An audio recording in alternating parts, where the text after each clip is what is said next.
I'll step away for a minute or two in a second. All right, I am reporting. Well, last time we played, you guys were inside the dungeon.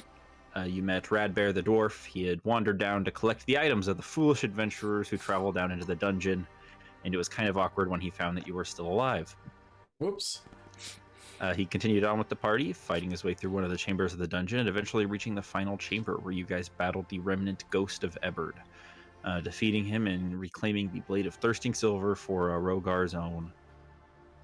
You guys returned home, were reunited with your good pal Jarsali, had a little bit of downtime. You guys enjoyed a very fun Last Tidings festival, very fun and upbeat. And much of the session was sent with you guys after having a talk with Helbrim.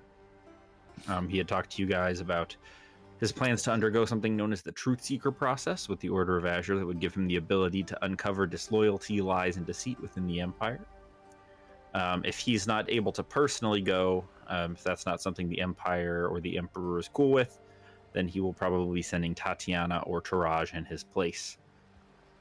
He's going to be gone for quite a while, and talking to Jarsali, Jarsali convinced him to bring this plan before the Emperor, and the idea is that if Helbrim,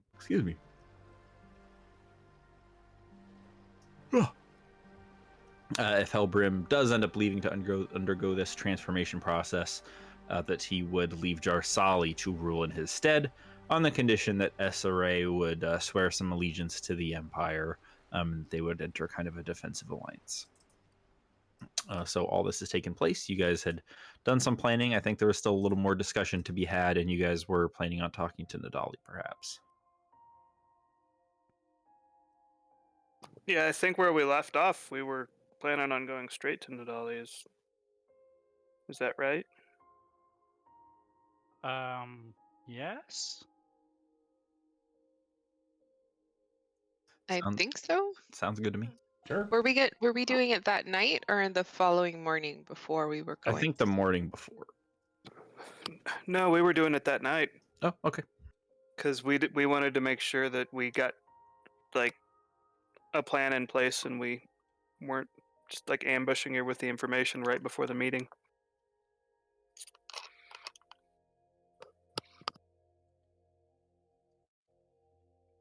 Okay.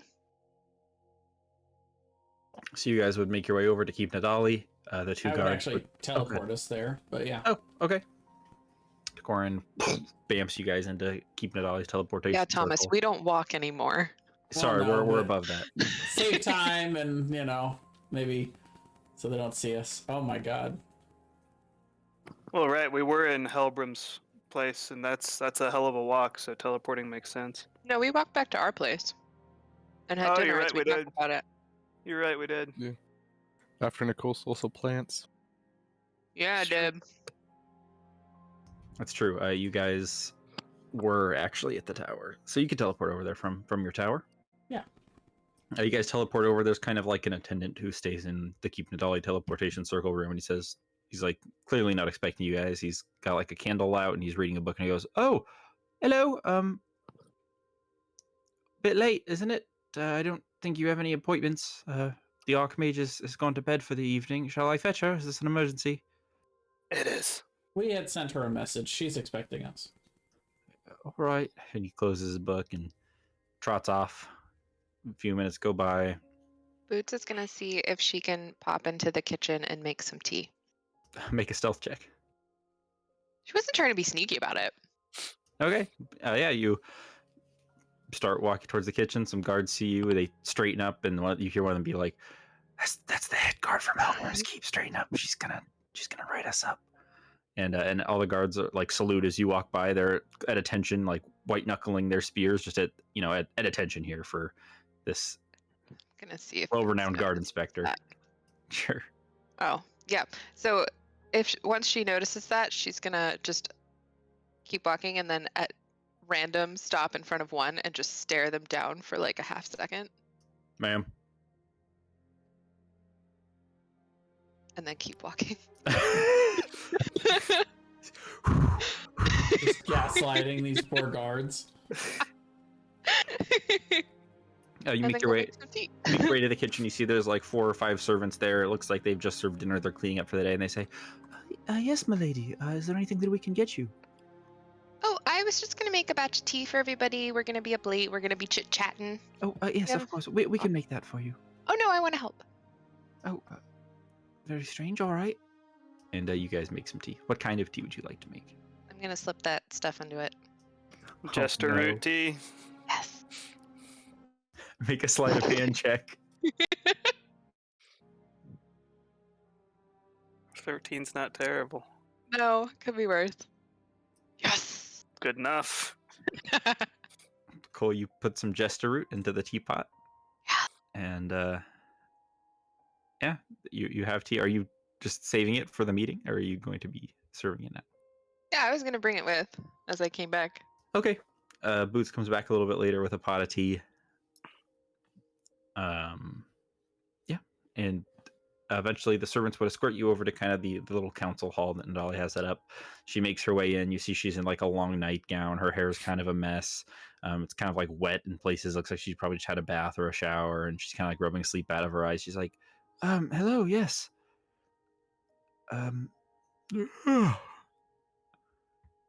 What did you need? Apologies for the late hour. We earlier today had a private meeting with General Helbram, and he's taking some alarming steps.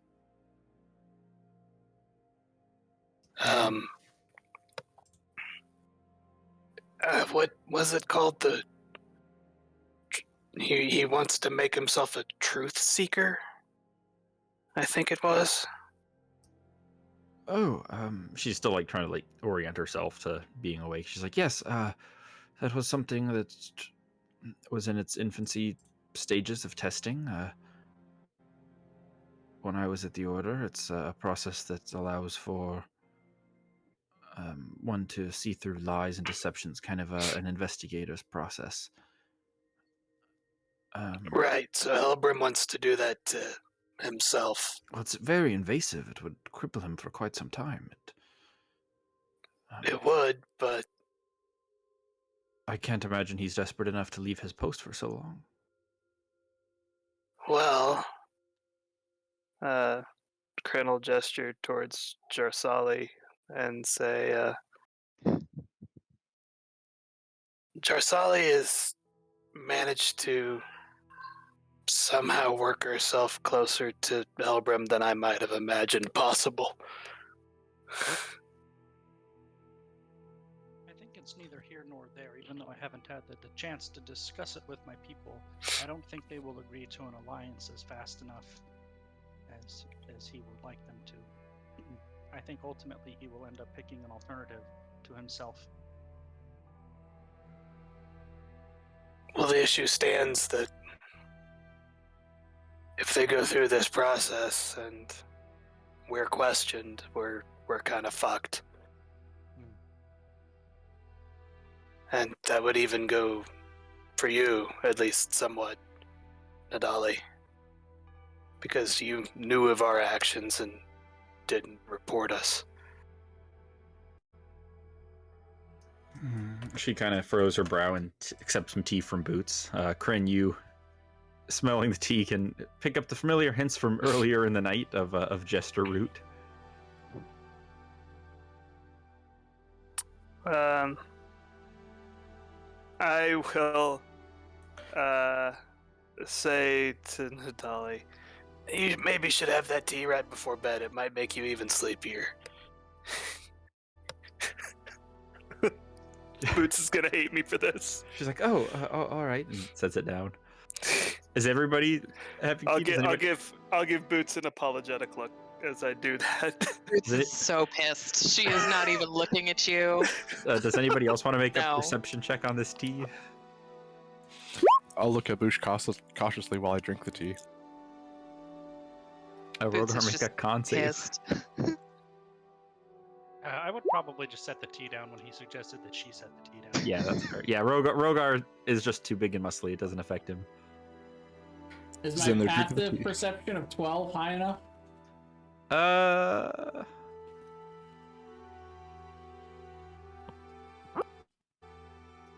we'll say just barely, not quite. But it seems like Grin's trying to subtly warn everybody. I was just trying to warn Nadali, not everybody. All right. Because she already looks sleepy. Yeah, I wouldn't know. What is it, a con save? Yeah. You're good at those. Oh, it's a DC 10. Oh. Nailed it. Boots is just gonna grab the rest of the pot and leave. But storms out. Is her plan to ruin this meeting has not worked. Trying to ruin it. She's She's just trying to make it enhance not be so serious. I'm gonna get up and follow Boots. All right. The rest of you. He says, "Well, that'd be most troubling. Do you have any idea of who we would send?" Other than himself, he mentioned Crane, Tatiana, and Taraj. Well, is there any of the three that you'd prefer go in his place? I mean, much good could be done in the Empire if Helbram was disposed for some time. What does the process of becoming the truth seeker entail? Oh, well, for a short time one's eyes are removed, inscribed with several runes, such as related to a Zone of Truth spell, things like that, and then returned. Several other intense arcane processes, which allow the user to spot out lies and to have insight into the ethereal plane to recreate crime scenes. It just makes one almost impossible to lie to. Is the process always successful? I think he said that it wasn't. Most die.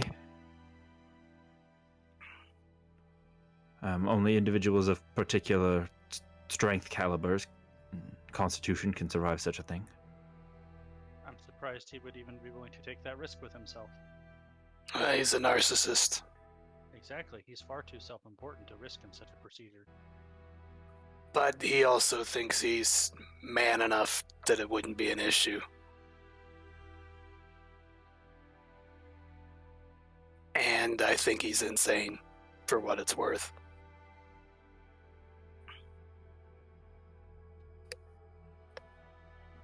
Well, I don't think there's really much to be done on it until after the meeting. Honestly, I had the idea of seeing if you were interested in becoming the Truth Seeker, but having your eyes pulled out doesn't exactly sound like a good time. I don't think it's something I'd be particularly Not you. adept to. No, Jarsali, not you. Oh. It's funny, Kryn, I had a similar thought. However, if the mitigating factor on whether one survives the procedure is a durable constitution, I don't think that is exactly how we would describe my physicality as one with a durable constitution. You're pretty lithe. It's also an ordeal of willpower as well. Well, willpower shouldn't be an issue, but constitution, I think, might be a bit of a problem. But I also had a similar thought, Kryn, and had half considered trying to talk him into that instead of doing it himself. Be an awful risk, and It's funny you'd that be you gone for a I long was time. Literally thinking about that, actually. I kind of thought you were when you asked what the process entailed, and I had the thought last session, but I was like, I'm not going to volunteer Jarsali for that without talking to you about it first. Sure. Yeah.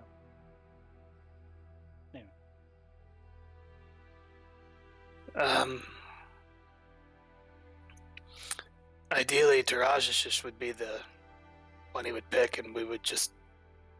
He wanted us to guard whoever was going along the way, and they could have an unfortunate accident, I suppose.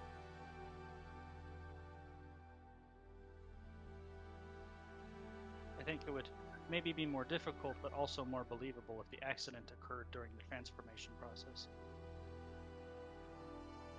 How do we make that happen?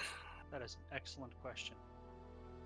Well, I have the ability to teleport to the location, but not sure that's exactly the secret organization that we would like to be attempting to sneak around in.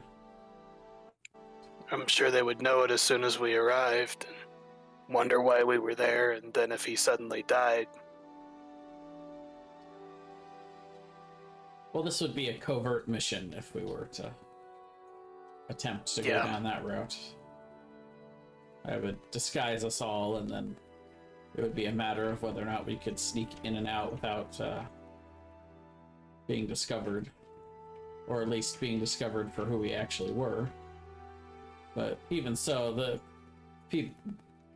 having to take out people there would not be ideal, certainly. Nadali looks uncomfortable. And when I say take out, I don't mean kill, I mean, disable them. Incapacitate. Sure. It's well guarded, certainly. And I think, honestly, the biggest risk in this whole thing is not the risk to ourselves personally. It's the almost guaranteed outcome that it will increase the general's own power and influence within the Empire. And probably increases paranoia. And I think the only conclusion he would likely come to is that for the betterment of the Empire, he has to take control of the throne. I was going to mention this too to Lady Nadali. I have absolutely no proof whatsoever. However, in my interactions with him, which have been fairly numerous recently, I have come to the conclusion that the ultimate goal for him is to seize control of the Empire for himself. Her eyes kind of wide, looks very concerned, and says, "It's a very bold claim to make." Of course, of which I have no proof whatsoever other than my own intuition and observations. Do you think he even realizes that that's where he's at yet, but that that's the decision he'll come to? I'm not sure. However, whether or not he has gotten there himself, if the opportunity presented it to himself, say tomorrow, I have no doubt that he would seize upon it.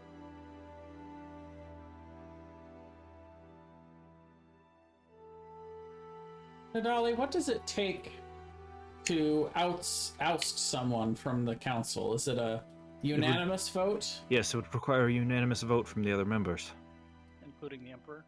including the Emperor. It'd be myself, yourself, Lord of Coin, Lady Armsbruster, and the Emperor. Hypothetical question. If, say, one member of the council was away and there was a temporary member filling their spot, would that temporary member have full voting powers? I don't think they would have a vote in that particular matter. Most likely the vote would be postponed, or we would send for the vote to be taken by the missing member some other way, perhaps by letter or by arcane message. Well, surely if you were ousting someone from the council, the person under accusation and being ousted would not have a vote. Correct.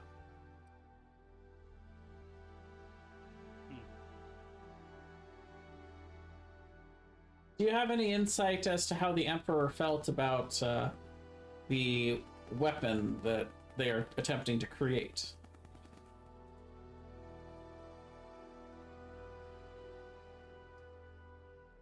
You guys recall that the Emperor was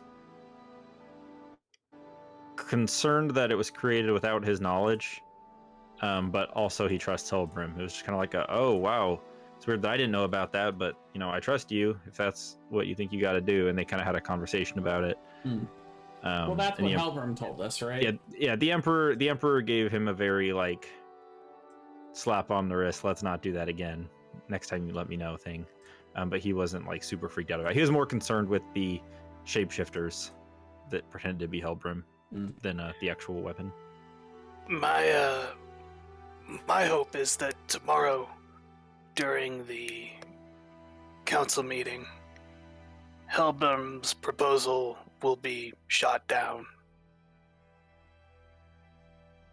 In getting a truth seeker at all. If he has a willing And- participant, I can't imagine that the Emperor will think it's a bad idea.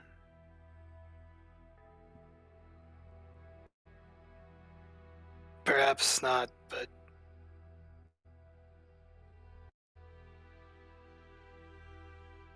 my hope is that he would not have the support of the council and then go through with it anyway behind the council and the Emperor's back.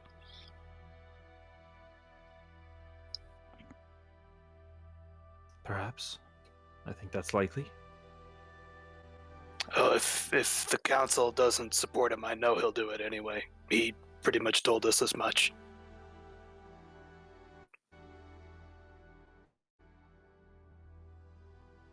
We shall see then. I can't think off my head any arguments that would dissuade the Emperor from agreeing to such a thing. There aren't many downsides, as horrible It's an as- authoritarian invasion of privacy. How about that?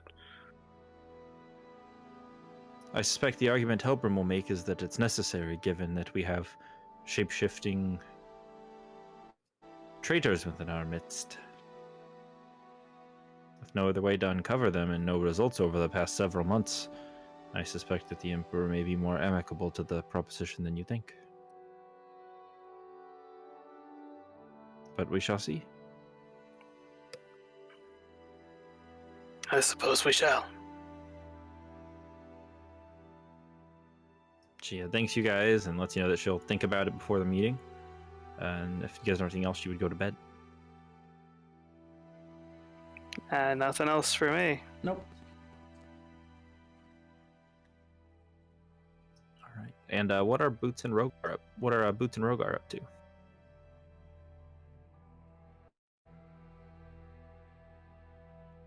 So after Boot storms out, I get up and I go follow her and try and find her.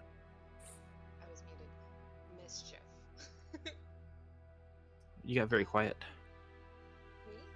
Me? Yeah. Uh-huh. Oh, damn it. are. I'm struggling tonight. So definitely Mischief. What is a place that Boots would know would be someplace that she could cause a lot of mischief in this place?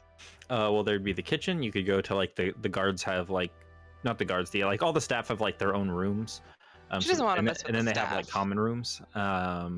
She wants to mess with Nadali. There's all kinds of places that are off limits. There's a library. There's kind of her arcane components room, which is off limits. Yes. Guess what? Arcane Components room. Okay. It would be locked, and Yep. there would be guards outside of it. So you make your way over, and the guards stand at attention, and you see Boots come down, and then Rogar follows her. Yep. She's gonna just try and open the door. It's locked. She'll turn to one of the guards and be like, "Excuse me, I was told to come in here and get something. Ma'am, we can't open the door. We don't have keys. Who has keys? Lady Nadali. We'll go get keys." Yes, my lady. And he runs off. Both. One of them would run off. And you? I have to stand guard. Against whom? Am I not good enough to stand guard while you guys go get the keys? Make a persuasion I check. walk up and Make it a stand right behind her. You can make an intimidation check with advantage. Oh my gosh. Are you sure it's not persuasion? No, it's Oh wait, no, they're intimidation. both terrible. I- 16? I'm sorry. Yes, and he runs off too. Okay, then I try and open the door. Blocked. Oh.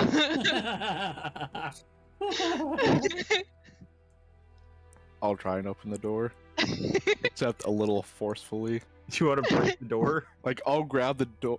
Is it like a turn knob? But Yeah, it's a turn knob with like a little keyhole under it. I'll like turn and kind of push in, kind of forcefully. Make an athletics check. Can I help him? Sure. You turn it and you just manage to just push the door open, and immediately you hear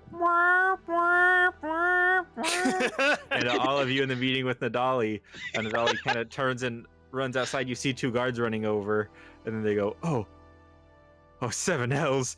And she goes, why aren't you guarding the components room? And they start running, and everybody starts running down that way. We would also run. yep. Yeah. Following Nadali with my gun out. Yeah. Boots and Rogar, you see a big room full of all types of animal parts in jars, some eyeballs that are still alive of various creatures in like small gooey liquids, all types of plants, powders, spices, several wands and staves, and a whole bucket just full of scrolls. Boots will walk in and start as quickly as possible rearranging stuff while waiting and hearing as she knows people are coming. You're just rearranging stuff, just moving it around. Yeah, and like taking stuff out of some vials and putting them into others and mixing random stuff. Oh my gosh. make an Arcana check. I am standing outside this entire time, not going inside. Boots, you start mixing some vials together, and eventually you're pouring like this powder into this small vial of liquids, and it begins to harden and change form, and this small, like, large embryo type creature sprouts eyeballs and crawls out of the vial, making this horrible sound, just like Yeah, she would put it out and then calmly walk back out of the room. As you walk out, you see the Dali, 2 guards, and the rest of your party all run into the room. Yeah. You guys just see Boots standing there in this small, writhing, living mass of agony on the table. It's just in pain. I assume that it's the problem and immediately cast arcane missile or magic missiles. Do you just shoot it? Yep. It just pops, it just blasts into a million pieces, and it's no longer alive. You put it out of its misery of its short existence. Boots will get super big eyes and look directly at Kryn and go, oops, this wasn't the bathroom, and then leave. Do I even need to insight check that? No. So when she starts to walk past Kryn's just gonna grab like the collar of her shirt and like pull her back so that she's staying with the group and just hang on to the collar of her shirt. Nadal just looks at Rogar and just goes, really? I take out a piece of paper and write accident and hold up. She casts mending on the door and fixes it. And then she walks over to her guard and says, this one is no longer allowed in that castle without an escort. Let the others know. Boots honestly would have tried to just get out of Kryn's thing and kept moving. Make an athletics check. Couldn't make an Right. athletics check. Nope. Damn it. I had a natural 20 on that. And you see several posters are made and put up of Boots, and it says not allowed without an escort. And those are put around the keep.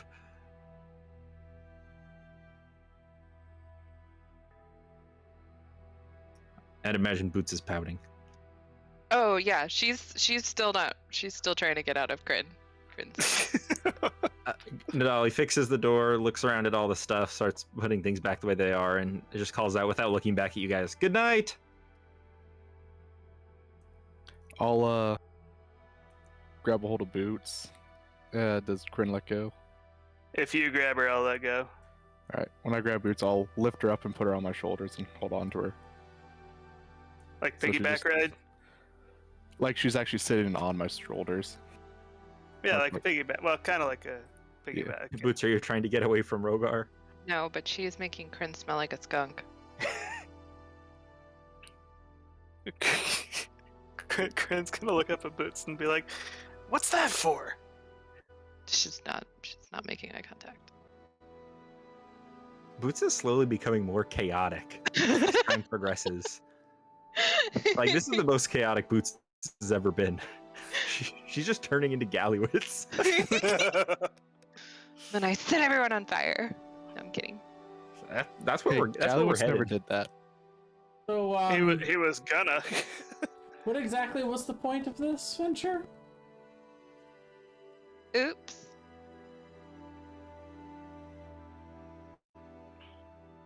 I think you guys just wanted to let Nadali know what was coming, so No, she wasn't I'm surprised. asking You meant the Boots. point of Boots' and- venture. Oh, okay. Yeah, I I'm asking Boots and Rogar why they were here doing this? I shrug. I'm gonna go Hasn't try. settled. I'm gonna go try to help Nadali reorganize it if she lets me. You're gonna do what? I'm gonna try to help Nadali reorganize her room if she'll let me. No, she's already fixed it by the time you guys are like trying to figure out what's going on. Oh, okay. Apparently Boots didn't mess it up too bad then. Well, she's magic. She just mage hands this there, mage hands that there. Also, Okay. Boots didn't have too much time in there anyway. No, honestly she had like 10 seconds. Given Just enough to make an abomination and be on her way. yeah. I was like trying to decide. I was like, she has two options. She could either just book it or make a mess and then pretend everything was fine. And I was like, I think she'd pick the more fun option. Toddler panic making a mess before. Yeah. Pretty much. She knew she couldn't get far running, so she's like, we're here now. Like, oh crap, oh crap, oh crap, oh crap, oh crap. Kryn still smells like a skunk. And Kryn is just like shrugging at her, going like, "What the fuck, man?" I think the only thing Jarsali would say to her is, you know you have to behave at the meeting tomorrow, right? Yeah, I know. You guys are just so serious. These are All the serious time. matters. I know. You could still, like, have moments. I think this just wasn't the Not right from you. moment. He's gonna just frown at her. Oof, disappointed dad face. I'm not mad, Boots. I'm just I'm disappointed. just disappointed. Perfect. Are you saying this to Jarsali then, Boots? What? This You the guys whole are just thing? so serious. Oh, yes. Yeah, she was talking to Jarsali. She's just really, she feels like Kryn betrayed her completely. I mean, really, if you're going to complain to somebody about being too serious, Jarsali, I suppose, would be the one to complain to.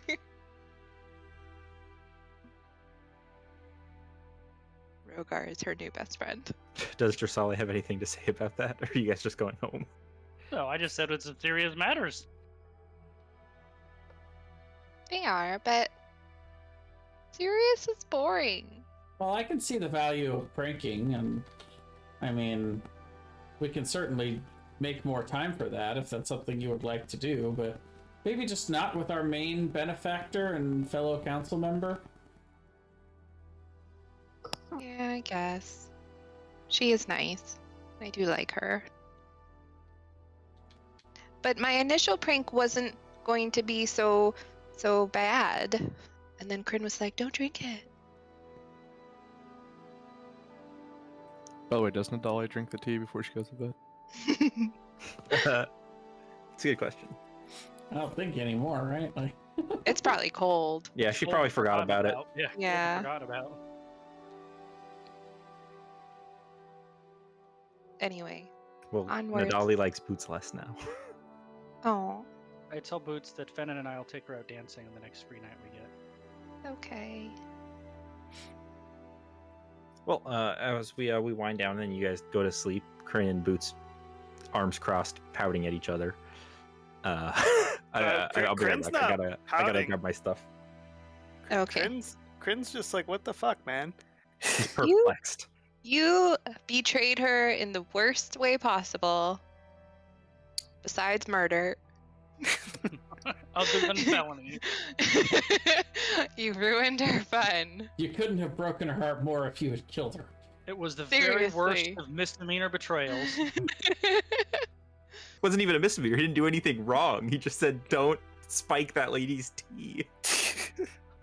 With a harmless plan. During a serious meeting Yeah, about the future of the Empire. yeah, And our potential lives. yeah. I don't understand where the problem is. Everyone else understands. Boots does not. Rogar's a neutral third party. Yup.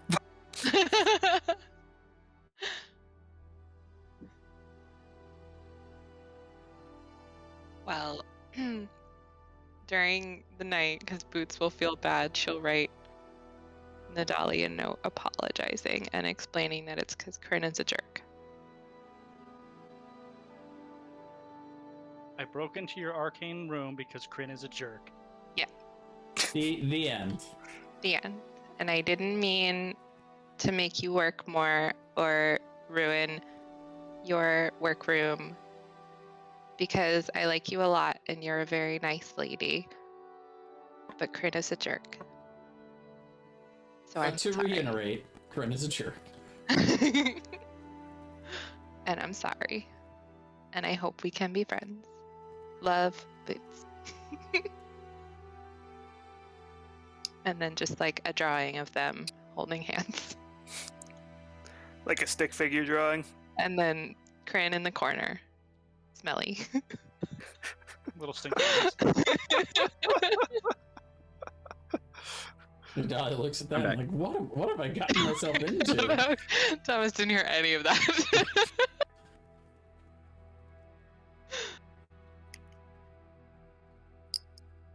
Anyway, Thomas, I just said that while you were gone that Boots would have written Nadali a very nice note apologizing and handed it to her that morning when they met up. I don't know if she would have seen you that morning. No, because they're all going to talk to the Emperor. Well, but Nadali isn't coming to that meeting. Oh, I thought she was. No, I this thought isn't that's a, why we saw her. no, this isn't a council meeting. This is a Just a meeting that with the he Emperor. arranged with us and the Emperor. I thought it was a Okay. council meeting. Maybe not. Tomas? It was a council meeting. Oh, okay. But I don't know if Nadali would like travel. Like you guys aren't carpooling there. No, just No. when they got there and like they were let in, she would have Are just in the gone lobby over. before into the conference room. Here's my sorry note. Honestly, even if she was like sitting up in her fancy council chair, Boots would have just walked straight up to her. Like Okay. as soon as she saw her, she was just like, "I have a note for you," and hand it to her. Okay, you walk over and you see as you're approaching, like two of the guards that are with her, like pull out small folded pieces of paper and look at it and look at you and look at it and look at you. And She'll smile away. you see they have like pieces of paper. It's just like basically a wanted picture of Boots, and it just says danger, high risk of mischief, do not trust. And Nadali says, Lady Boots, and you can tell she looks a little annoyed at you. And then I hand her my letter. She takes it and puts it in her pocket. Boots will look at her expectantly.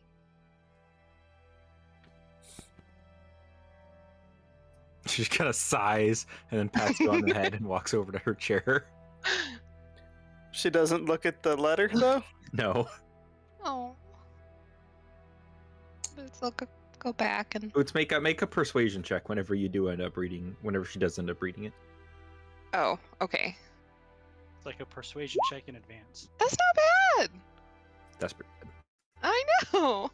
It was very eloquent and beautifully written, apparently. And the stick figures and smell lines were glorious. Yeah. Yeah, she worked really hard on this. Like colored everything. Really, really detailed. Does she look disappointed when she comes back to the group? Oh, Boots. Boots? Probably, yeah, but she walked straight over to Rogar. Oh. All right. Don't take it personal, Kryn. Krogar just can't tell her that he's disappointed in her. It's fair. He's a good listener. He's a better listener than Kryn. I'm just really excited for when Rogar can talk, and it's just like, I have had to listen to her for so long. Can't wait to finally tell her off. Hey, y'all, how do we get her to shut up?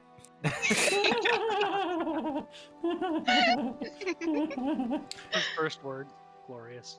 Stop talking for 1 second. God. Golly. You guys look around. The Emperor's chair in the center, and the 4 council chairs around it. Hellbrim, Judiciary Armsbruster, Archmage Nadali, and Emperor Kadrin. They all take their chairs, and the Emperor looks around, kind of greets all of you guys. It's just you guys in here. Tatiana's in here. It's just the council members, Tatiana, Crane, or sorry, Oh, not man. Crane. It's gonna be so awkward when I trash talk them in this meeting. Crane's actually not there. It's Tatiana and Sage, Armsbuster's daughter, is there as well. Why is Sage there? That's what I was thinking. That's interesting. Or she's just kind of off in the corner, like eating some snacks, looking grumpy. What if I Sage mean- got the Truth Seeker thing done to her? I don't think she would have any interest whatsoever in doing that. Plus, she's like 15. It'll probably kill her. And her mom would have to sign off on it. Helbram's like 90. Want to kill him? Her very protective, smothering mother would Fair. have to be okay with it.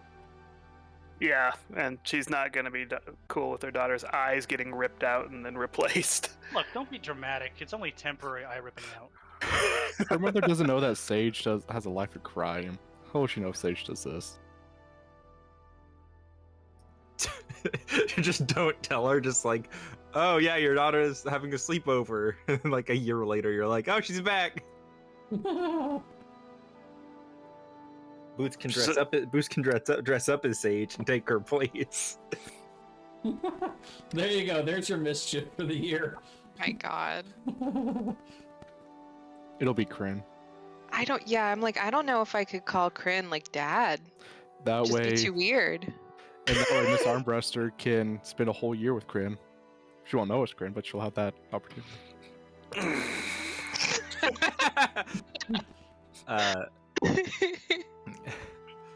You guys could talk to Sage if you wanted, like while everyone's getting here and sitting down. If someone wanted to go over and talk to her, probably not to Corn because he's on the chair, but Yeah, I know, Dilgar right? will say my nothing first to time her. sitting on the council seat. I don't think Kren would walk over to her, because to everyone else's knowledge, we don't have any kind of working relationship with her, and I think Kren would want to keep it that way. it's true. But Plus you're she just said, gonna- plus she said you're not allowed to talk to her mom. What kind of snacks is she eating? There's just like a tray in the corner. There's a couple like bottles of water. There's some wine, but it's not really open because it's still kind of early in the morning. There's some cheeses, some breads, mostly like biscuits with different cheese and meat in them, like stuffed biscuits basically.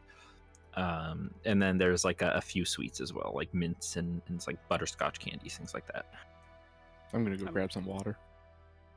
I think Jersali would like to greet each of the council members and the Emperor, but make sure I greet the Emperor and the General noticeably longer than the other ones. I want to put it in the General's head that I hold him at the same level of the Emperor in the amount of time I spend with him. Okay, interesting. He looks very nervous. He's in his normal green throw peacoat thing, long boots, and he's kind of got more of a grumpy look on his face than normal. He looks a little anxious.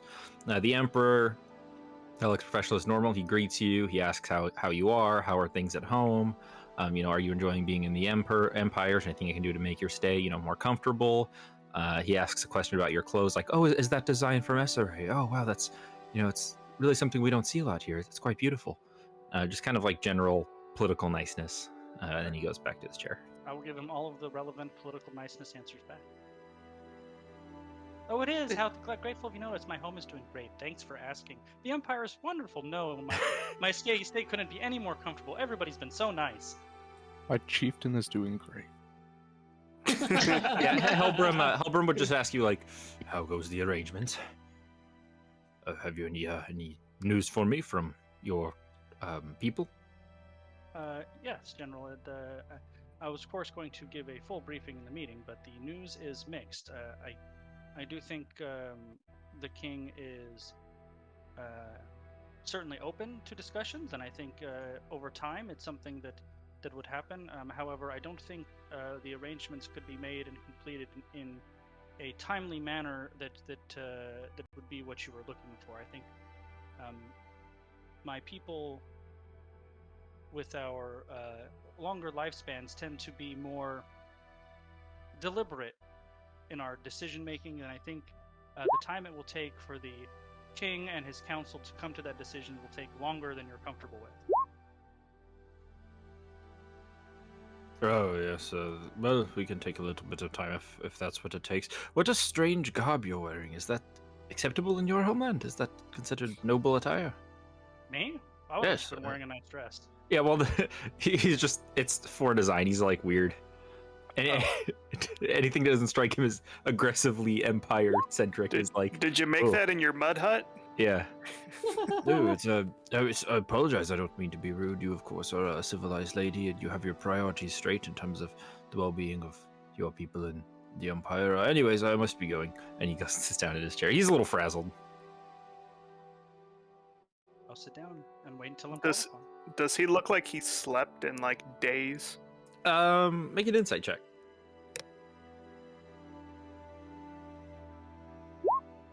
He looks like he probably slept in a while. He's got like some dark circles under his eyes that are clearly like he's put like powder on them clearly. So he at a first glance he looks pretty put together, but if you stare close enough, the cracks start to show.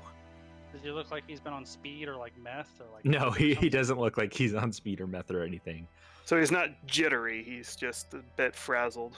Yeah, and he's made a lot of effort to keep himself put together. Like you have to really like you roll a 21 insight. I mean, if you look hard enough, you can see the cracks, but at first glance, he looks fine put together. Okay.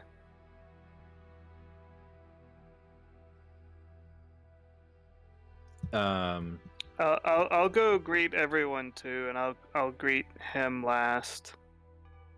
And I'll just say, like, General, you look like hell. Everything all right? Yes, fine. Please excuse me. And he just pushes by you and goes to sit in the chair. yeah, I'm just trying to Frazzle him more. frazzle him a bit more. Yeah. Give him other stuff to worry about on top of all the other shit he's worrying about. I'll go up to each of them and just shake. Am I able to shake their hands from where I would go greet them from? Yeah, they'd shake your hands. No Alright. problem. I would Gonna squeeze squeeze- Hellbrim's a little bit harder. yeah. He squeezes back very hard. Make an athletics check against Hellbrim. See who has the alpha handshake. Oh, God. Crap, Oh, I rolled a 2. Oh no! He got the squeeze in first, so your hand wasn't able to get a good squeeze. I rage, so it's not advantage.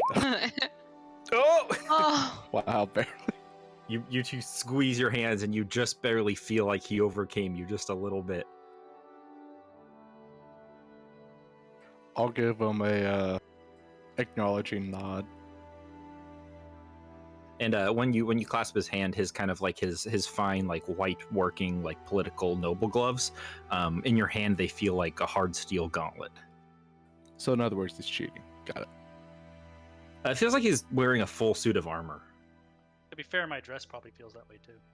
So yeah, he's cheating. Cheating in the handshake. Boots and Rogar, when you guys go over to get snacks, Sage is at the snack cart and she like defensively stands in front of it, like puts her arms back to cover it. She's like, "We have to share. What do you want?" I just reach past her and grab some water. Hey, leave me alone. I'm having a hard day. me too. Do you want to eat our feelings? What do you think I'm doing? Can you share? We both have feelings. Make a persuasion check. I got so many of these today. Oh, God. No, get your own. But I don't wanna. This is my snack cart. No, it's their snack She starts cart. pushing it away. It's just really sad. Look, I don't even want to be at this meeting. All I right, don't Mom- either. Well, then go. You don't have to be here. You can leave. Okay, Boots leaves. Do you leave the meeting? Yeah.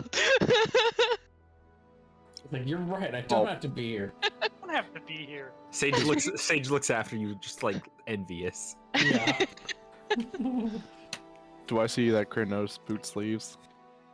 I don't think Boots is making a secret of it. No. Boots Making a notices when she secret. walks out, there's like 4 guards pacing her at a distance. She's got Oh. a phalanx around her at all times. There would be 1 or 2 guards that just, keep an eye on her. I would look at Crit and just nod and then walk after her. Oh my god, Uh, it's happening again! can Aha. I get a read of what your nod means? Like, Like, I'm is gonna make sure she doesn't do anything or nothing happens to her. All right, I'll nod back. Make a Not nod gonna- insight check. I not gonna will accidentally break more a door this doors down time. for her, yeah. The Emperor kind of everyone. Thank you so much for coming, Lady Armsbruster. I know it's your daughter's birthday today. You were hoping to spend some time with her. I appreciate you taking the time out of your day to come see us. And Sage, thank you so much for letting us borrow your mother. And you see Sage in the corner just like stuffing her face with biscuits. Gives the Emperor the finger. Now, I believe the call for this meeting is General Helbrim had some plans he wanted to discuss regarding security matters. Is that right, General? And he stands up, he places his hands behind his back and says, "Yes, Your Highness, thank you all for coming to see me. Emperor, as you know, we have been unsuccessful in our search for those individuals who had intercepted my private convoy some time ago, impersonating me and my close associates. Given the dire nature of the security of the Empire, it's important to us. I have been speaking with the Order of Azure, Lady Nadali's kin, that we might uncover some way to find these imposters and bring them to justice. They've opened my eyes to something they call the Truth Seeker process. It's a rigorous arcane endeavor that will make me or anyone else more poised to sniffing out disloyalty and traitors in the Empire. It's quite intensive, quite physically dangerous, but the end result is a investigative mind like none other that I think would be of great use to us in seeking out this danger. I would propose to you sending myself, one of my closest associates, Tatiana, he gestures to Tatiana, or two who are not here, Taraj or Isaac Crane, the dog I'm sure you've met. And the Emperor nods, says, yes, Crane is a noted investigator and loyal. But given the dangerous nature of this process, I thought that I would seek the Council's opinion, as Lady Jarsali has been a good friend to me and recommended it so. Emperor nods and says, well, then, Lady Jarsali, what do you think? Well, if the General is certainly the person I believe best suited to undergo this process, and if the security of the Empire is as dire as the General is saying, and I have no doubt that it is, then perhaps this person is needed. I would certainly have some concern over the length of time over which the General would be forced to be absent from his post, though. That's true, General. Would someone take over in your stead? And he says, yes, well, I'd spoken to Lady Jarsali about perhaps undertaking such a thing, but it sounds like it's not going to work out. It sounds like our conditions aren't going to line up in that way. So instead, my first choice would be to undertake it myself, if I could convince you to allow that, Emperor. And I would leave the Siren in my stead. And he points towards Tatiana, who steps forward and bows and says, Your Grace, it would be my honor. And she kind of has this like smug smirk on her face, and she's like, kind of gives a side eye towards Grin. Can I see if she's like is she smug in that she's just like, haha, I have political power now that Kryn doesn't really give a shit about, or is it yeah, it's just, she's looking forward to the position of authority, like she wants to be in charge? Probably a little bit of both. You get the feeling that she kind of sees you as a rival just because you both are rifle people, and she's just like, to her, this is just one more assertion that she's a little bit better than you. Question, Okay. Thomas, is the position that Helgrim, he's like Lord of what? Like what He is the head general of the Empire, so he controls all of the Imperial Guards, so all of the local guards, as well as all the actual soldiers of the standing army. He's like the commander-in-chief, basically. Yes. Is Tatiana in? I don't know if I would know this, but is her? Obviously, she is trained as a soldier, as a sniper. Does she have training in like leadership on that scale? Is that something that she's done before? You probably wouldn't know. She's led people before, but she's not like a noted military officer. She's kind of like her own thing. She's a bounty hunter mostly. Yeah, she's She's a KGB agent. kind of she's not actually like in the standing ranks of the army. She just is loyal to the Empire and occasionally does stuff for them. She's a free agent, but she pops in from time to time to help out. So, would she then? Is her skill set such that her skill set would actually line up with a truth seeker type person? Like Definitely.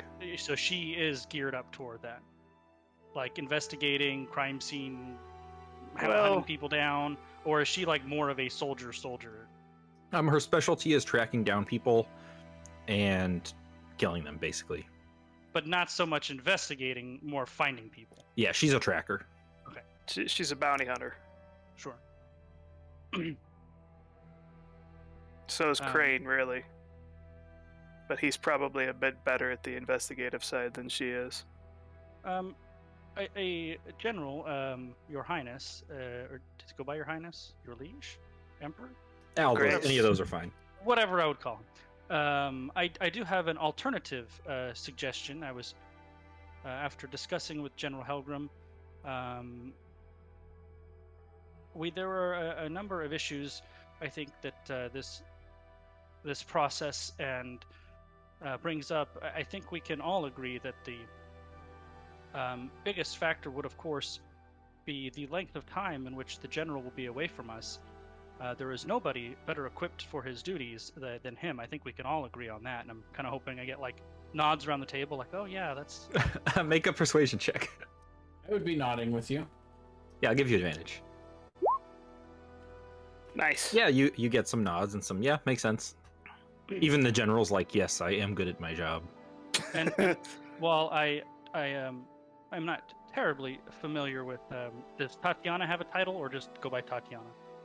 The Siren. It's just Tatiana. Her celebrity, like, colloquial name is the Siren, but that's more of like a nickname than anything else. Okay, I don't want to honor her with that. Well, I'm not terribly familiar with Tatiana. My understanding is that she has made quite a reputation for herself as a soldier and a tracker, but that her expertise certainly doesn't lie in the vast organizational knowledge that would be required to do the general's position while he was away. And I know she was a candidate to go through the procedure herself.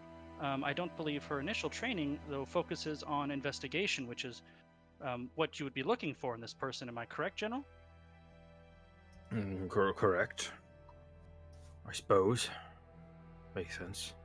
The ideal candidate would possibly be Investigator Crane. My concern that I expressed with the General with him is that he is a bit of a mercenary, a sellsword. His loyalty perhaps isn't to the Emperor as the General's is, or his people as all of you public servants here are. So I believe that puts him into question as well. We need somebody to be able to go through the procedure, that has the investigative skills necessary to do the job, that is loyal and trustworthy, that would hopefully allow the General to stay in his position and not leave this gaping hole in the administration of the Empire that his absence would show. Well, I think first we should establish whether or not this process, regardless of who will undertake it, if that's something that we think is in our best interests. That would be the first thing I think the council should vote on before we start discussing who and what and where and why. Of course, maybe we're getting ahead of ourselves. Carry on, let's sit down. Lord Corin, have you any thoughts? Well, I agree with much of what Jersali has said. I think that it is paramount for us to consider these actions as they would affect our empire as a whole, and come to an agreement together as a council what exactly the best course of action is based on every angle of the issue itself. Lady Armbruster says, "Well, I admit that it seems a bit extreme, but perhaps under the circumstances it's warranted. Unless someone can propose an alternative to uncovering these culprits, I think that it may unfortunately be our only option." What if this doesn't uncover them?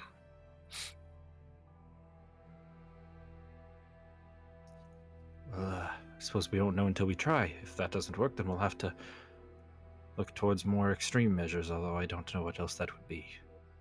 Thomas, how long has Crane been head investigator or whatever his title is? Like 3 weeks. Before that, he was just like an investigator. So in that 3 weeks, has his like primary job been to find this? Has that been what he's doing? Yep. Supposedly. Yep. And we know for a fact that he doesn't have any major leads because he hasn't talked to us since the one time. I might humbly suggest Investigator Crane, his reputation does precede him, and he hasn't been given a whole lot of time to investigate this matter. Perhaps it's prudent to deter this to give him more adequate time to solve this problem for itself without taking such extreme measures. Halbram kind of chimes up. He says, the dog is good at what he does, but he's told me he really doesn't have anything. He's spent the last few days at the library researching disguising self-magics and things of that nature, but he's a slow reader, and I don't think we'll have anything soon from him. I imagine Crane, like, disguise self.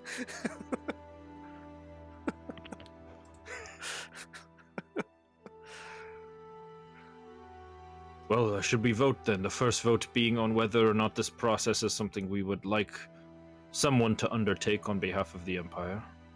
Well, I would actually like to know a bit more about the process. If someone goes through this, I assume they have these abilities for life, yes? Well, that is correct. I would seek the failsafe that I would give the Order of Azure the ability to remotely disable the runic effects and incantations placed upon the individual, should they ever become an enemy of the state. The Order of Azure is, has failsafes for many weapons and...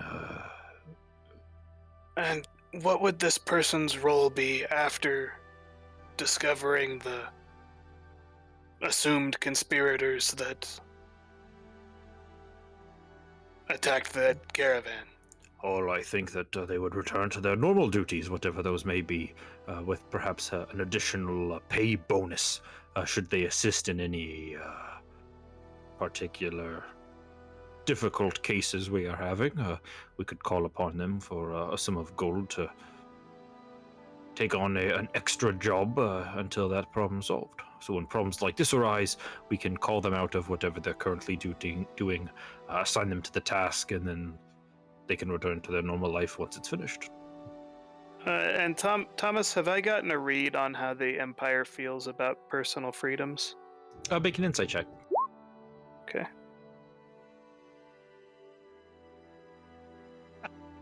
That's true, Rokar. That is very true.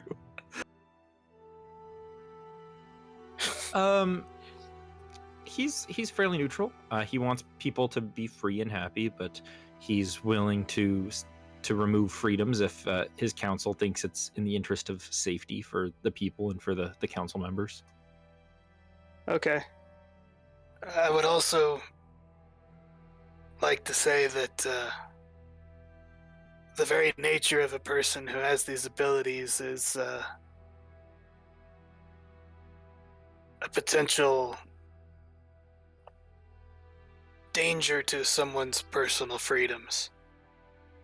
I mean, it sounds like this person would be able to... Helbram scoffs. It sounds like this person would be able to just look inside your mind and see everything that you think, everything you are, everything that you know. And that, to me, is honestly pretty invasive. The failsafes that you mentioned for the Order of Azure General, would they hurt the person who went through this procedure, or would they simply turn off the abilities? No. The runes would be controlled and activated by the wielder, but they would have a remote disabling function located at the Order with the heads there. As to your concerns, Changeling, Friend? Friendly? Crin's just looking at him. All right. Well, Friendly raises a good point.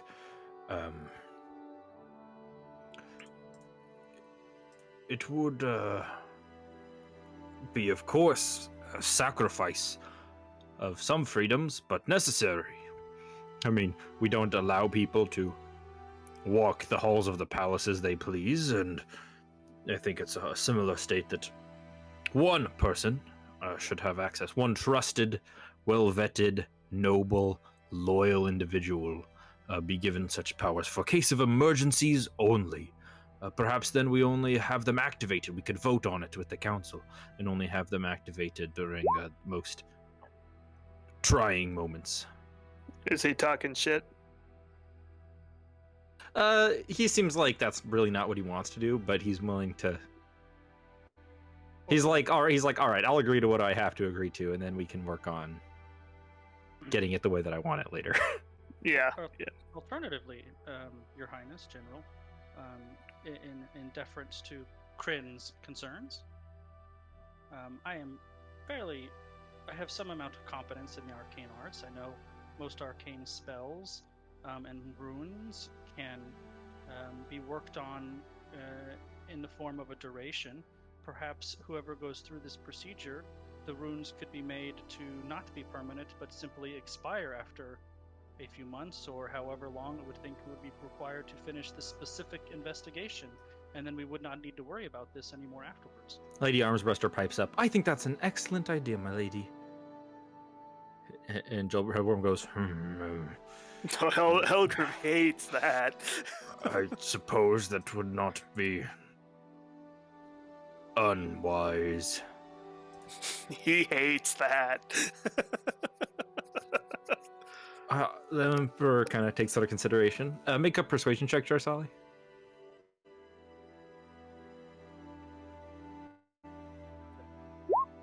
Oof. Oh.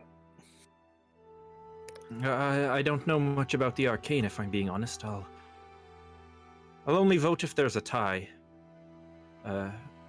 Let's vote on this process. Shall we allow it to have a limited time? Say a year. Can I get a read on Nadali through these discussions? Just kind of Make an insight check. I thought Crin was going to use his wiles. What Now's wiles? the time, Crin, get the vote.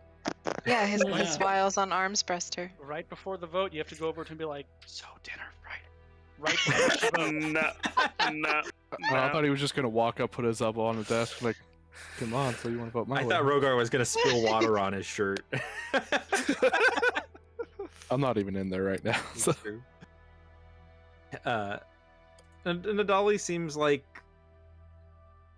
she realizes that at this she can't think of like a legitimate reason besides Helbram's batshit crazy to not vote on it.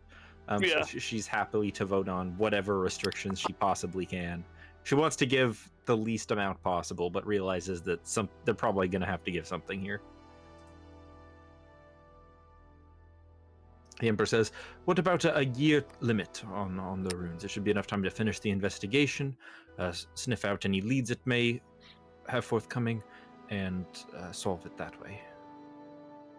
And the Lady Armthruster seems to nod. She seems fine with that. Nadali just kind of shrugs, and Helbram pouts.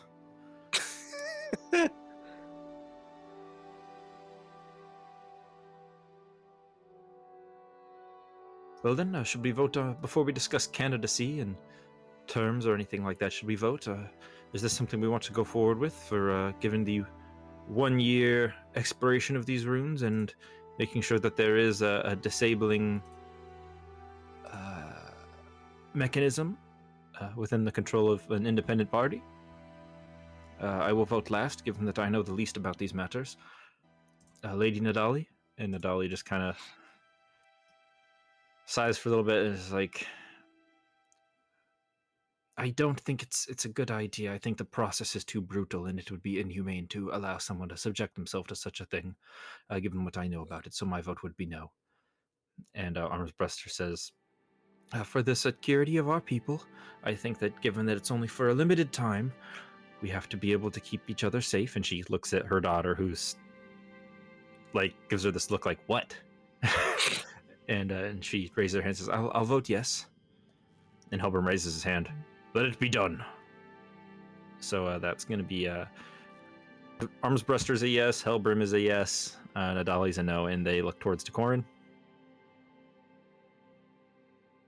I will vote yes. The Emperor nods. It's done then.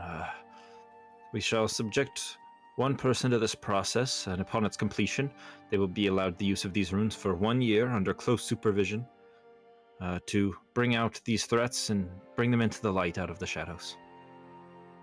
Now then, candidates. Would anyone not like to nominate a candidate for this process? And Helbram says, I nominate myself, Tatiana the Siren, and Isaac Crane.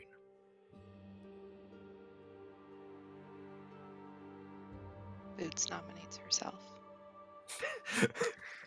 Oh, my eyes!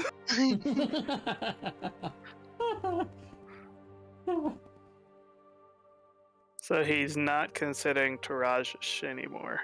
Interesting. Oh, he would have also said Traj. That's a DM mistake. Okay. Your Highness, I would like to nominate myself. I want to insight check Jarsali to see how serious that offer is. It's a 12. It's not that great. Me too, because we had discussed this, right? You said you didn't want to do it because you were worried about your constitution. I didn't, but I didn't want to do it when I was the person taking his spot. I do not want Tatiana in his spot while he's away.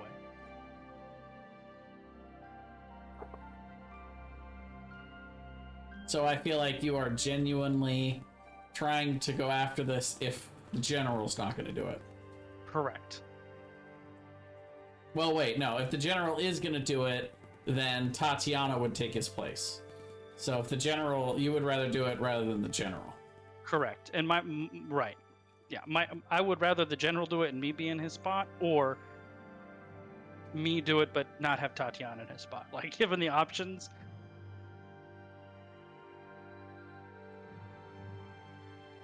Right? Well, my lady, and the Emperor kind of gives you the floor. Would you like to make a case for yourself then as to why you think you should be chosen? Yes, thank you. First, let me start with the general. I do believe the general is actually the person most qualified to take this position. I would just reiterate, I don't think the Emperor or the Empire would suffer in his absence too much from his current post. He is the person far and away most qualified, most loyal to the Empire, and his record and service shows as much. I don't think anybody can disagree with that. So while he may be the person most qualified to become the Truth Seeker, I simply don't think the Empire can take him away from his current post, which, in my opinion, would eliminate him from consideration for this spot. I am curious, Lady Jarsali, as to why you would volunteer for this process as opposed to having one of Helbram's subordinates go. That is an excellent question. I volunteer myself simply because I've always been a defender of justice, and I believe I am the person most qualified of the 3 other people who are under consideration. Make a persuasion check. I would also add that Lady Jarsali was General Helbram's first choice. I won't give you advantage just because you're a foreigner, so that's kind of like a weird Right. thing for you to be involved in that. But he nods. He seems to take that under consideration. And Armsbuster says, my lady, I am of course grateful for your volunteer. However, I think that given that this is a classified matter within the Empire, perhaps it would be best if one of our own, although I'm not phobic to outsiders, as some are. This is just a sensitive matter where, perhaps it would be best if we didn't have a foreign diplomat engaged in such close proximity to something so dangerous. Oh, I understand completely from the Emperor's perspective and that of the Council that it really should be the only consideration. I am intimately qualified with my training to take the post. I come from a position of wealth and privilege, and I care not for money, as some of the candidates have shown to be. My reputation and results as I've been in this country have been nothing but exceptional. So really, the only question you have to ask yourself is, there is a trust issue here. I haven't been around very much, and I am a foreigner. So I think that is really the only consideration that you must make. I'm sure the council will make the right decision regardless. I would actually stand at that point and say, I will not only second Sir Jarsali's nomination, but also personally vouch for her as a member of this council. I believe she is indeed trustworthy and quite qualified to take this position. Thank you. Please. And let me be perfectly clear. If you do not select me for this position, frankly, I will be relieved. It is not something I particularly want to do, nor do I look forward to doing. I just believe if you want the results you're looking for, I'm the person most qualified to do it. Thank you. That's an excellent point, and we will take it under consideration. Now, Helbrim, would you make a case for yourself then? And he gladly stands up, says, "Who has spilled more blood on behalf of the Empire? But me. Who has gone to get their hands dirty, self-sacrificing, with no sense of self-preservation or selfishness than me?" Boy, that music was perfect there. It was crescendoing at just the right time. I think that I'm the only one who can be trusted with such ability. I think that we have many great heroes in the city that could help defend it in my absence. Tatiana, the Wayward Five. Many strong heroes have come to light. And I think that my absence, while it would be dearly missed, we would all be better for it. Now then, I submit myself to undergo this operation, to sniff out the rats hiding in our sewers, and ensure that we can all be safe. And we I can wish Oh, all I was be our playing a best Skaven right now. to fight for a better tomorrow, for the Empire, for the Emperor, and for the world. Everyone kind of sighs. The room gives a collective side eye. And he turns and says, "And Lady Tatiana, what think you about this process?" She bows and says, "Emperor, I've already given one eye in the service," and she kind of gestures to her eye patch. "I have gone to the deepest, darkest places, all the all corners of the world, to the far north, to the east, to the west, to the alleys within the city itself, to seek out our enemies. All I ask is that my diligence, my perseverance, my work to hunt down these individuals, that I be given the opportunity to do it more, to do it better, to do it faster. And that's what this process is offering me. The ability to give my second eye for the service and have it returned, and with it, the ability to do my job better than before."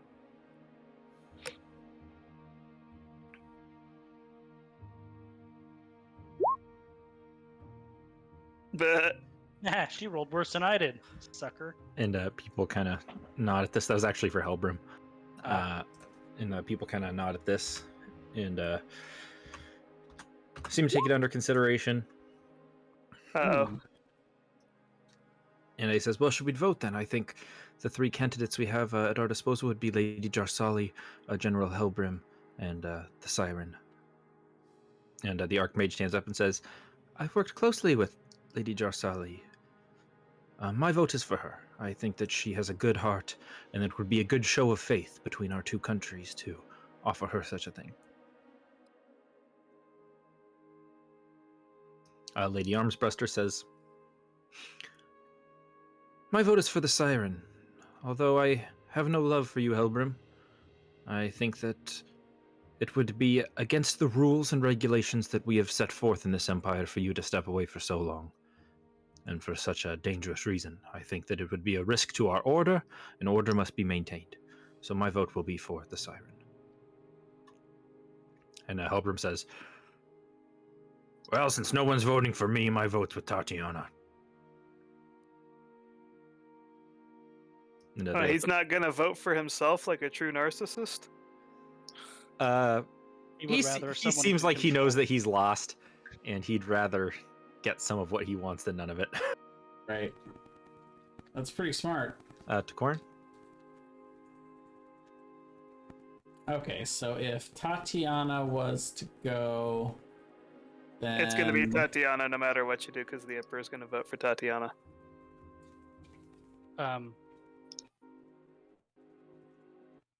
Maybe. I mean, we don't know what the Emperor's going to vote for, honestly.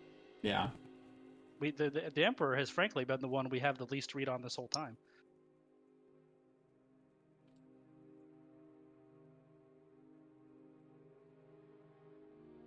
I mean, the only way it's going to be anybody other than Tatiana is if you vote for me and see what the Emperor does. Yeah. But I'm trying to figure out what you would truly want, which is if Tatiana was voted in, then she would just go, but you wouldn't get to be on the council. But that doesn't matter if you go anyway. That just leaves both of them here. Tatiana going is like worst case scenario. I think Helgrim going with her staying in his spot is worst case scenario. Fair enough. I think, second worst case scenario. right. So But if she goes, we've pseudo accomplished something by preventing him from getting those powers. But if Jarsali goes, then that kind of solves all of our problems anyway. Until I get those honest. powers, and we have to figure out how I can fake them. Well, But yes, I think the way most likely for us to continue to get away with it is for me to be the one investigating us. sure. Well, I mean, you can just pin it on Tarash at that point. We investigated ourselves and found that we did nothing wrong. Pretty much. Easy game. I do believe that the greatest opportunity afforded to us for us to figure out the truth of these matters is through Lady Jarsali, so that my vote is with her. The Emperor nods and says, "To be honest, I have no expertise in such things. I feel often at my station that I'm overwhelmed with choices, and I was hoping that you all would finish this deliberation without my input. I think that my vote would be ignorant, that of a child. Although I am a man and an emperor, I simply have no knowledge on such things. So I propose instead a contest between Lady Jarsali and the Siren to see who is perhaps most fitting to bear this weight." Kryn's actually going to look intrigued by this, because it's not what he expected. Both of you are different in your skills. I'm not sure exactly what it would be that would be a fair contest between the two of you, but certainly I think that, the woman most dedicated to the cause should have a chance to prove it to herself.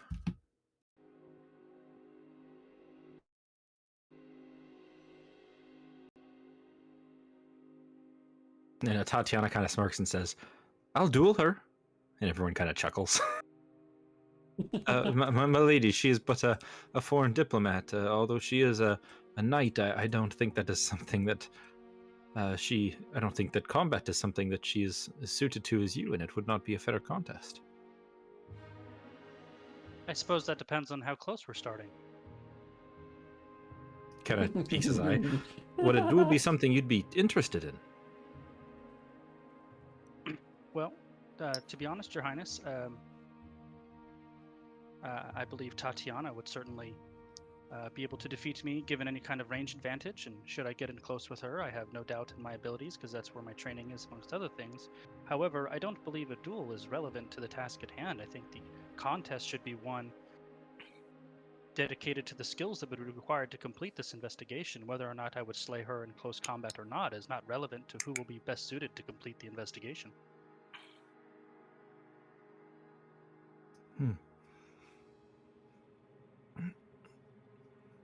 Perhaps then we set them on some type of task, a quest of some kind. Something that with multiple challenges and things that would test the mind as well as the physical durability of one. Murder mystery dinner. Well, That's what you, yeah, right?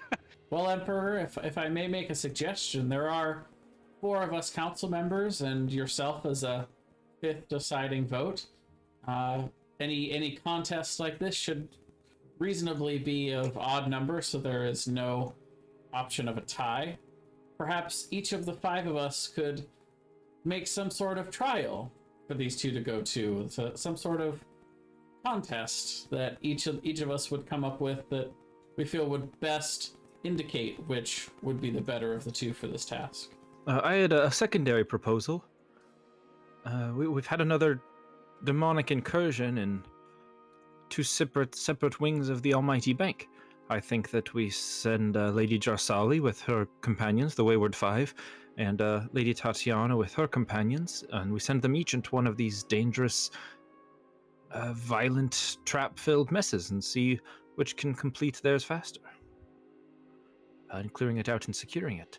You see often in the Almighty Bank, a well-kept secret in the Empire is that when you have so many millions of gold pieces all together in one place, you can manifest various demons of greed and devils of avarice.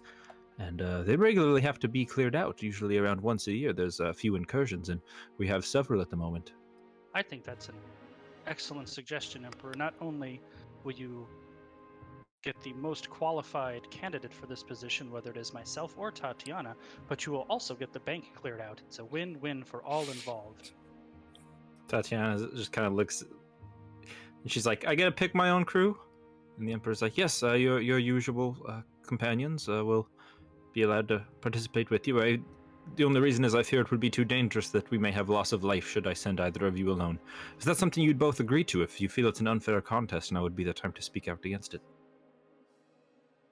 Even if it is an unfair contest, sometime in investigation things just aren't fair, Emperor. I am completely in favor of this proposal.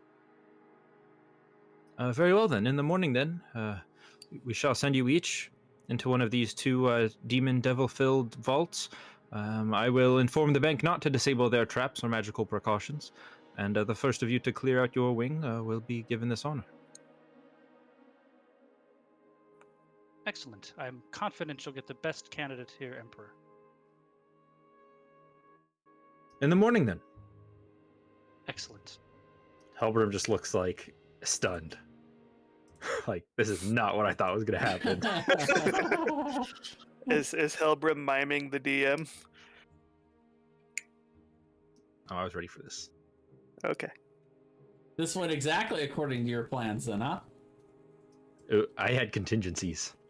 Several options. Okay. After last session. The bank dungeon is one of my many plans. Thomas did say we'd be Labyrinthian. fighting a dungeon and a dragon this session. You ready for a dragon? By the way, Thomas, do I know who the leader of the Almighty Bank is? Oh god, yeah, I have the name. It is... I know I do, Thomas. You definitely do. I assume Decorum would, since he's the... Lord of Lord of Coin. Coin Yeah. would make sense. You had to make sure his taxes were in order. It is Petra Mitero. Some of you have met her, as she was one of Goldbad's mistresses. Aha. Oh, that's right. They had a kid together, right? Well, nobody else knows that, but you guys know that. Oh, and we had met her, right? Yep, very briefly. She was having a hysterical meltdown about, like, why won't he love me at his party. Right. That's when I was like, what are you guards doing? Get her some space. Get her some water. Oh, Yep. that was terrible. What do I feel like would be the best way for me to arrange a meeting with her? You guys are gonna be there tomorrow? Well, there you go. That's good. I wanted to talk to her, so I will attempt to make that happen tomorrow. On the way out, Thomas, I'd like to go up to General Helgrim and congratulate him on a well-run meeting. You got everything you wanted. You get to continue to excel in your position, and regardless, you're going to have a capable person who's going to solve this mystery for you and put this to bed once and for all. Excellent proposal, General. Well done, sir. Well done. Thank you. I must admit that I was surprised you would volunteer for such a thing. It was not something I had planned for. I think that perhaps, no disrespect to you, but I think Tatiana's perhaps better suited to the position. Not that I doubt your abilities, of course. Well, perhaps you would consider stepping down from the position, and to show you my thanks, I could send you and your friends on frivolous vacation to the tropical isles for a month. You've done a lot, and I think some time off would do you well. Oh, I'll walk up and pat him on the shoulder and say, "Oh, General, this way you're assured to get the best person for the job." yes, I wouldn't want to take away from the Emperor's wisdom. Of course, General, you must understand. Of course. I've come to really enjoy my time here and the people of the Emperor. The Emperor came up with a way to ensure that you get the best candidate possible. I wouldn't dare go against his judgment. Well, I'm sure you wouldn't either. well, I can understand that. The Empire is beautiful. General, we're going dancing tonight. Would you care to join? I'm afraid not. I must ponder these developments. I can't dance much either. My knees are no good these days. I'm sure you sell yourself short.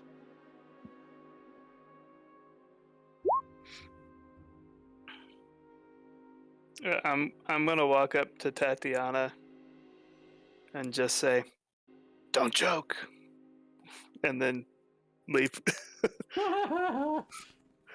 Yeah, this is gonna be personal for Kryn. Kryn's like, man, I hope she dies. No, Kryn doesn't. Actually, Kryn doesn't want Tatiana to die. Kryn wants Tatiana to be humbled, because that's what Kryn thinks Tatiana needs. All I And, know is Jarsali thinks this whole thing is a win, regardless of the outcome at this point. So she's pretty cool with whatever. Yeah, we did a pretty good job throwing a wrench into what Helbrim wanted to do. Without I mean, looking like we were throwing a wrench He into didn't what get permanent zone of truth powers for the rest of his life. Instead, somebody else gets him for a temporary amount of time. Yeah. Yeah, It's pretty good. And that somebody else might be one of us. might be you. I'll be like, oh, I see the crime. What happened here? It turns out it definitely wasn't the Wayward Five.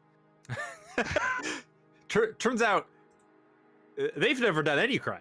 I know. It's weird. Even the bounty hunter. And in case you guys were wondering, Boots and Rogar went to the kitchen where Boots ate some stuff, then we went to the garden. Nice. Nothing mischievous happened. The Emperor's Castle does have a very beautiful garden. Part of it actually goes underground. Like there's an outdoor area with a cave, and the cave has plants that can't grow in the sun. There's all these like different like glowing kind of fluorescent bulbous fruits, kind of like glowing like circular fruits that are very juicy and sweet, and all types of plants that can grow both underground and outdoors are featured here. It's very, I'm sure Boots is very excited.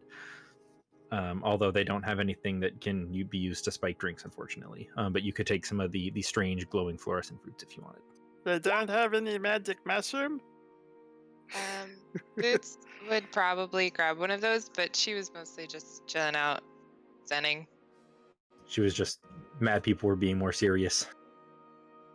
It's like, serious meeting again. And then while she was meditating, Rogar curled up on a ball on top of her lap and accidentally Crushed her to death.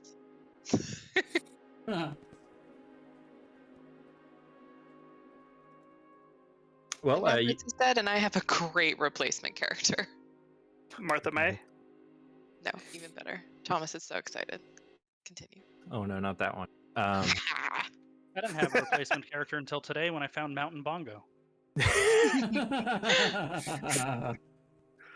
The greatest of discoveries. Well then, if you guys have anything else you want to do today to prepare, you can head over to the Almighty Bank. I would like to,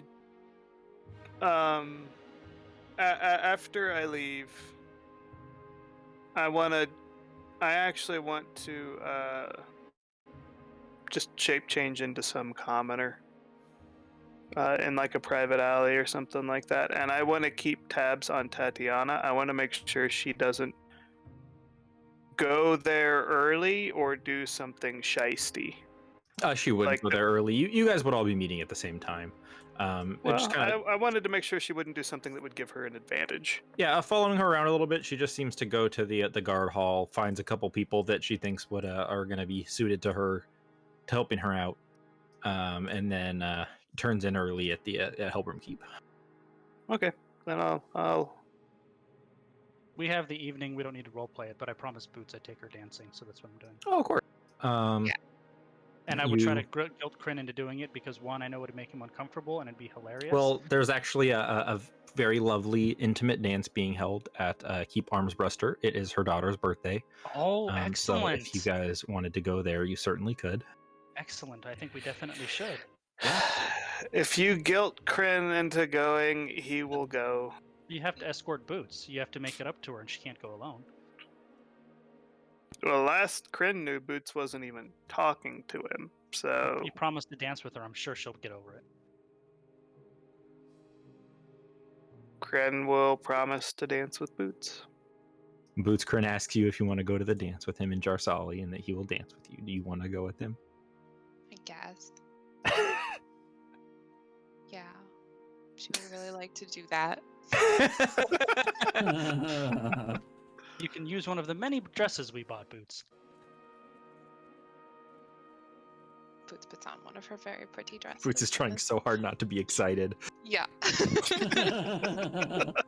No, must stay grumpy. Must stay grumpy. She's like, this is amazing and I love it so much and I'm so mad that I love it so much. Does everybody want to go? Yes. Does anybody not want to go? I do not go. What if Boots... Huh? You cut out there, Nicole. Oh, what if Boots asks him to go? Please? Rogar will. Depends on how hard she asks. Very hard. She said please. Pretty please? Then Rogar will go. Pretty please with you know, Catnip on Weapons top? weapons on top. Yeah, catnip.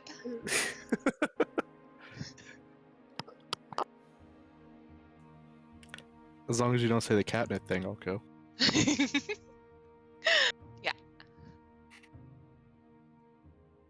Okay, you guys then all attend the Armbruster Keep. It's a very intimate dance. Like there's not that many people invited, so it's not like a huge crazy party.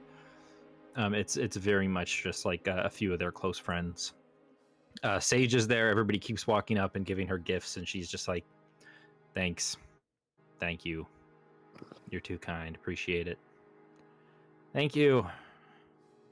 Thanks." If Boots knew that they were going to her birthday, she would have baked her a pie before they went.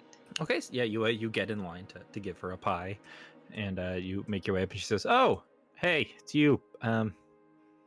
I'm sorry about earlier. I was just cranky because I want to hang out with my friends, but it's my birthday, so my mom's keeping her eye on me."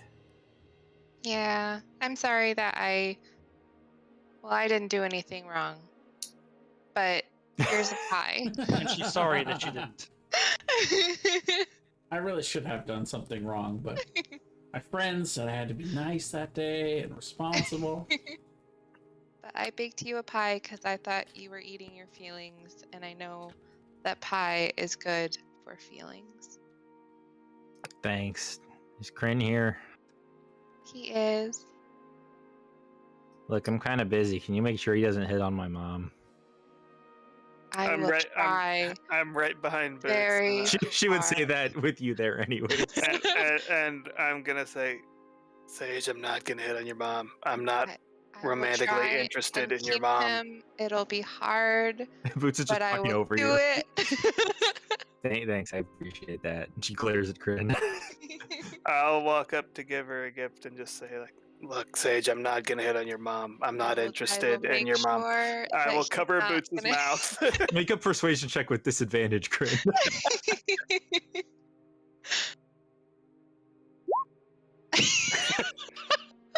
Don't hit on my mom. I'm not going to, and I'll give her a light crossbow. He points it at you.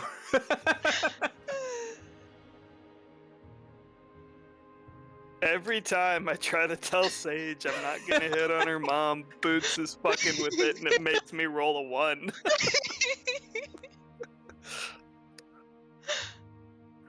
Can I have used my ink pen to scroll a 4th level sleep spell scroll for her? Yeah. You'll give it to her then? Yeah, I'll hand That's it the to best her. gift she And got, dude. I'll gives it- hand it to her and I'll say, a reminder of the day we met. Her eyes go wide, and she's like, "Oh man, you know I'm gonna commit crimes with this, right?" Yeah, you deserve to have some fun. I'm Brian, not are that kind of. I'm not that kind of council member. You're the best I Lord don't of Coin care. we've ever had, and she gives you a hug.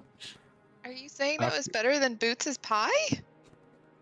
For the head of the Thieves Guild, yeah. After decor, and I'll walk up and hand her a handmade dagger that I made. You know, sometimes I feel like you guys are like, you know, the other old people and like your goody two shoes, but then you give me weapons and stuff on my birthday, and well, maybe you guys are all right. It's just like, but I gave you a pie. Everyone else is giving me just weird stuff, Gave like you a pie. their grandmother's watch or whatever. It's just weird heirloom stuff, but this is cool. I'm gonna stab somebody with this. And she walked away.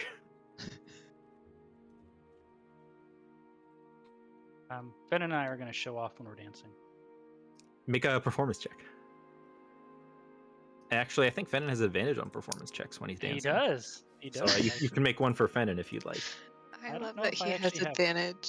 I don't know that I have his character sheet actually. We'll just make one for Jarsali, and I'll give you advantage All right. because he has that magic item that makes him good at dancing. Yeah, he does. That's super good You dancing. said performance, right?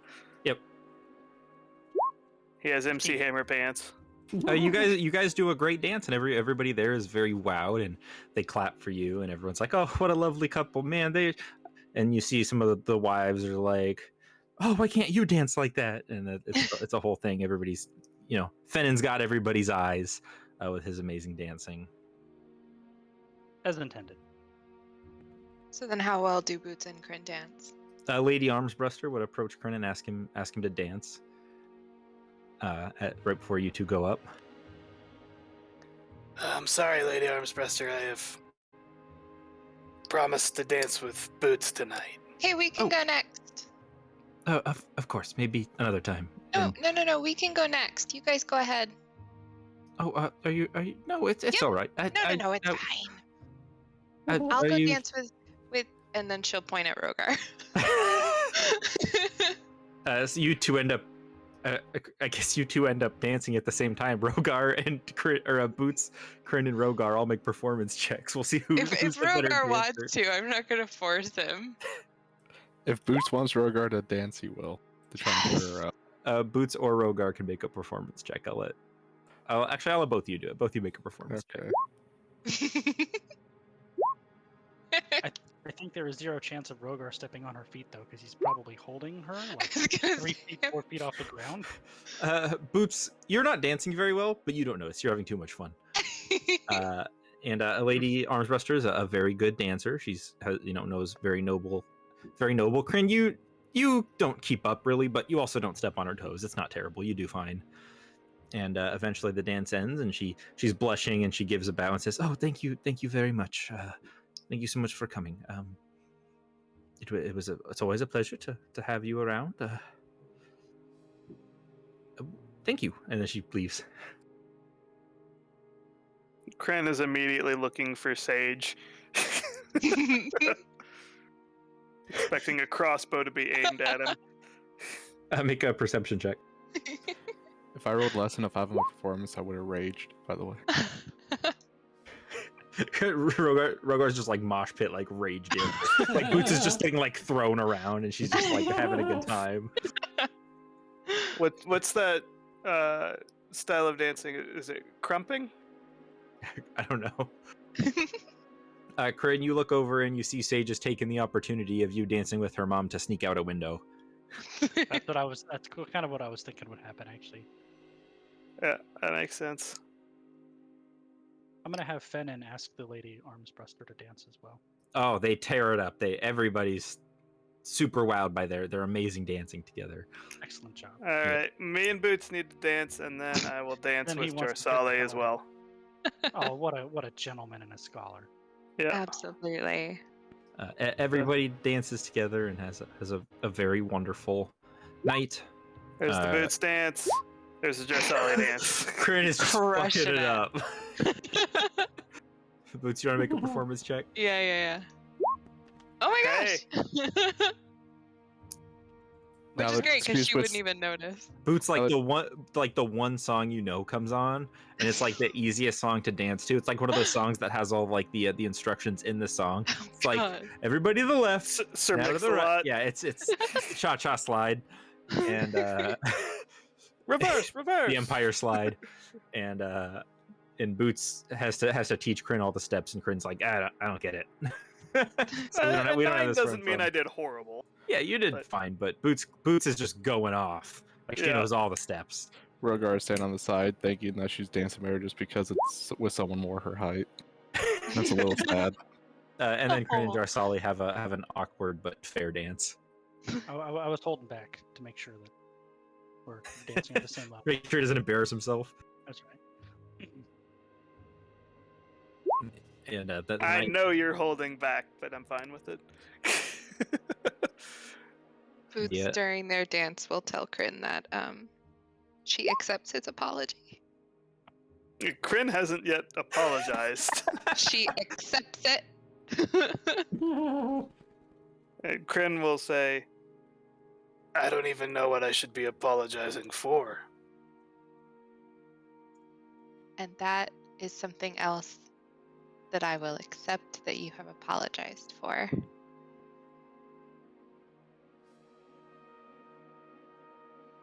All right. And whenever you guys are ready, we can go to the Almighty Bank. But next time I will be more upset. I don't even know why you're upset this time. And you will know next time.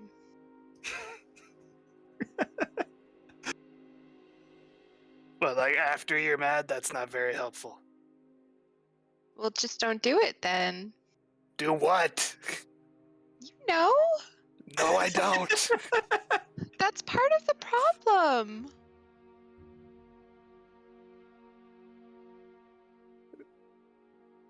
Kryn is gonna like look over towards like Jarsali and be like, what do I do here? I don't understand what's going on or why.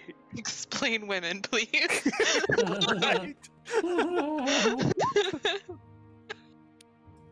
Yeah, I can't help you. I'm not aware this conversation's going on. I love because Boots definitely told Rogar absolutely everything she was thinking. But he can't say anything. No. Rogar, Your you're secrets are distracted. safe with him. Rogar, you're distracted because you're told that soon there will be a fighting tournament to establish a worthy contender to your championship. So you may have a championship defense coming up. Ooh, I wonder if it's Taraj. It'd be a shame if you accidentally killed him in in the combat contest. It would All right, be a stop shame. the match, and 'cause Rogar just keeps stabbing him. Oh, sorry, I didn't hear the whistle. Rogar always plays through the whistle. that would be a shame because then we would have to spend on a revivify so Kryn could kill him. Nice. Medics come out there, revivify him, and all of a sudden a shock comes out of nowhere. Zoom, and his just head's like a watermelon with Oh a no, we Gallagher only hammer. had one revivify spell. We only had one cleric. He's out of spells. I'm just Is thinking there a though priest that in the like house? that Rogar will just be going wild and then we'll just like peel back for just a second and Kryn will shoot him and then Rogar will just keep going back to it and then he'll be dead. Well then, It's like teamwork. just meaning to keep things forward because I don't Yep. know how long this is going to take. Does anybody have anything else that they want to do that's of vital importance before we go to the bank? Just when we go to the bank. Okay. You guys would make your way to the bank. I would buy more bullets. Okay. The Emperor is not there because he doesn't want to make a big scene. But there's a few guards there. Halbern's there. Tatiana's there. And her posse. Halbern seems to be giving her like a pep talk. Like, for the glory and excellence comes knocking. And this is your opportunity to open the door. Who is in her posse? People you don't recognize. They just seem like fighters, but not like normal Empire fighters. These are like special forces guys. Are there gonna, any? Oh, I'm sorry. Go ahead. No, you go ahead.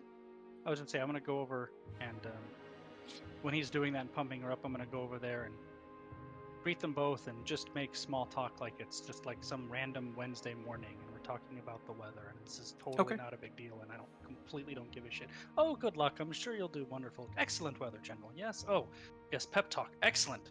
For the glory of the Empire. He seems annoyed, but like he's like annoyed, but it's like when you're annoyed at like someone you're really good friends with, like, oh yeah, yeah, that's right. I bought 100 bullets, Thomas. I spent Wait. 20 gold on it. I'm gonna walk over and shake Helram's hand. Make an athletics check.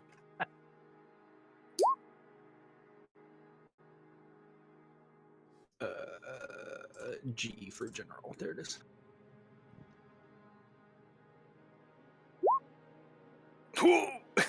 He crushes your fingers. You're like, oh fuck. He rolled a 19. Yeah, you gotta I stop rolled doing an this. 8. He has one less strength than me. I was hoping I'd win this time. I'm gonna walk over to Tatiana and I'm gonna say, "Don't joke, but also don't die." Joke and die. Oh, come on, you don't mean that. She just looks away from you. Eventually, you guys would be escorted into the bank by some of the Vorpal Guard. No, I'm sorry. Was the Sorry. head of the Almighty Bank there? You guys are going inside to talk to her real quick. Oh, okay. The Vorpal Guard are some of the very elite guards that are dressed in all Vorpal armor that guard the Almighty Bank in the Vorpal Vault. They're basically in full plate with full visors that are just like basically impenetrable. You guys are led inside, led to a small secure office that's not in the main lobby. The Almighty Bank is completely white on the inside. It looks like, like the Matrix simulation white. It's just shockingly white inside. There's large stone pillars that circle the room.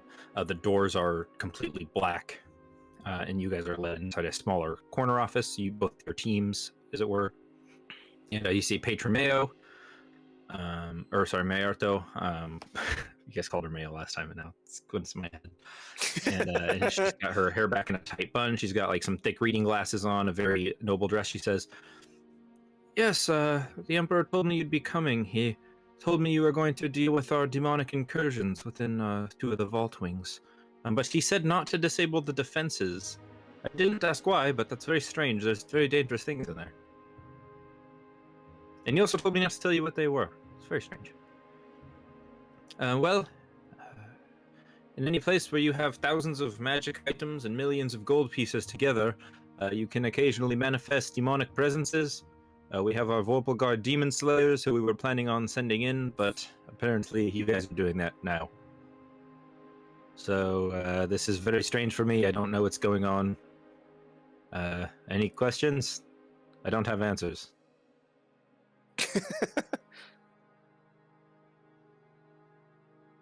I'm gonna ask her if she has a recommendation for a good dress tailor in town. Gives you a weird look. I usually go to the Temple of Cassin. They have dresses that match with my religious attire that's a bit religiously styled towards the Cassin followers. If that's not something you're interested in too, maybe check out in the Northern Estates for a tailor. No, thank you much. I'm still learning the city. Everybody in Tatiana's group is just glaring at you. When I feel it's appropriate that we're not, in a briefing with her necessarily, I would ask to sidebar, and I would she'll pull you into her office for a few minutes, and I would give her a sheet with the layout of the item that I was looking for, and asking if she would have any sources of where I would be able to find that. Oh, we could look into getting you something like this once the incursions are all dealt with. Okay. Usually we pay quite a lot of gold for clearing out these monsters. Suppose it would be only fair. We can discuss something like that when you're done. It's not unreasonable. Excellent. Thank you very much. Of course, I never congratulated you on becoming the Lord of Coin. It's a pleasure to meet you. Indeed. I think we've met before and under worse circumstances, but I'm doing much better now. and I expect that we will work together closely. Agreed. Try not to die in there. I'll do my best. And whenever you guys are ready, you are led down the hall, down a flight of shockingly white stairs towards a large, empty, gray chamber.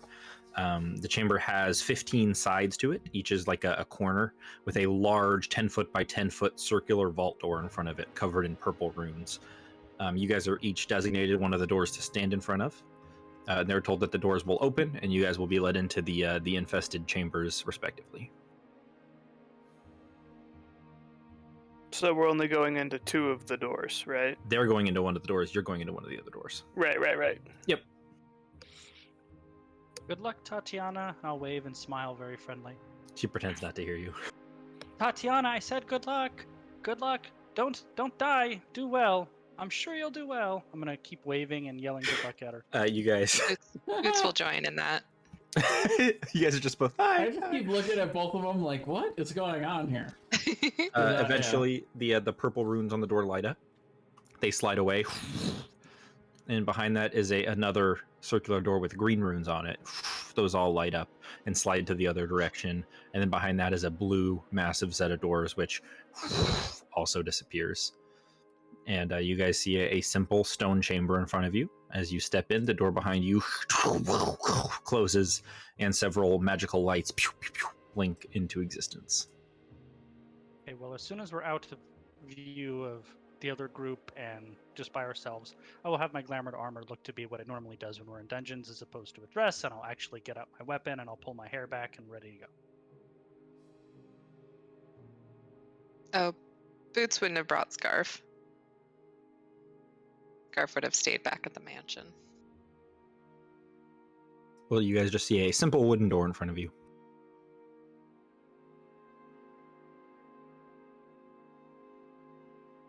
I'll start walking towards the I door will unless someone look to stops me. I'm gonna give the door a once over to see if it's trapped or dangerous somehow. Sure, make an I will- investigation check. I will assist. 18.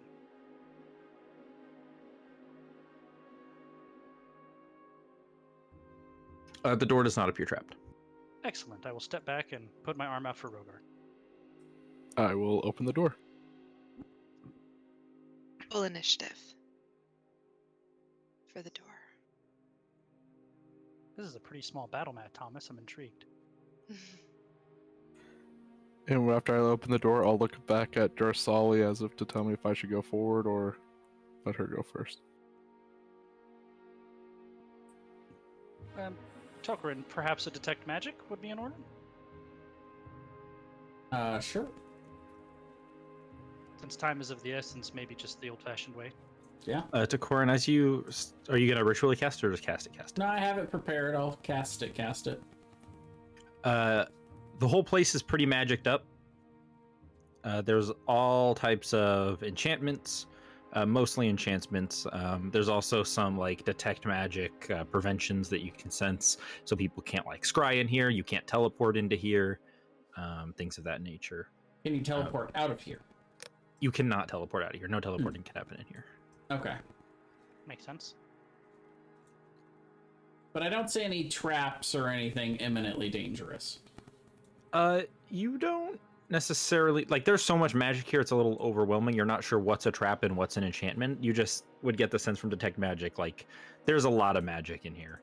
It's quite magical, but I'm not sure what's going. I don't necessarily see any traps. You mostly just get the detect magic. Mostly just tells you like this is magical, and there's a bunch of things that are magical. Some of it's like probably wards. Some of it's like going to be teleportation preventative. Some of it might be traps. You're not totally sure.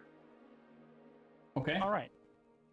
Well, in that case, I would like. But yes, I gesture Rogar to go in first, and then I want to check, assuming he doesn't explode, like these 2 hallways here before crossing over the threshold to see if that's a place where a trap, in theory, Okay. could be. Check those. Rogar, make a perception check. It's gonna be a DC 18. Rogar, go ahead. Oh, said nope, I didn't make the 18. I'm right behind him. I was looking for traps too, just in case. Rogar, as you step forward, several red arcane lasers materialize. Two of them right in your crosshairs where you've stepped. I need you to make a strength saving throw. Oh, I'm glad you went first. I wouldn't have had the opportunity to see those either. No. Well, you can make a perception check. I think he pretty much went pretty deliberately ahead of you, so I don't know if you would have seen them before he. Well, I was wanting to be like Okay. right behind him looking for traps, but I didn't get the opportunity to say it. You're fair. That's fair. Make a perception check, and we'll see if you can warn him. No, no. Let's see, so Rogar. 28 strength today. You take 12 fire damage. And you resist the effects of it, but you feel like the fire is draining on your strength and your speed, but you manage to shrug off the effects. And there may be other lasers that are here that are invisible like these ones are. Alright. Do I get the idea that these lasers turned on because we stepped on something? You get the Those feeling that gnosis. they were invisible and became visible. Oh, so they're just already in the room. I would like to cast. Make sure I'm doing this And right. detect magic wouldn't have seen those beams?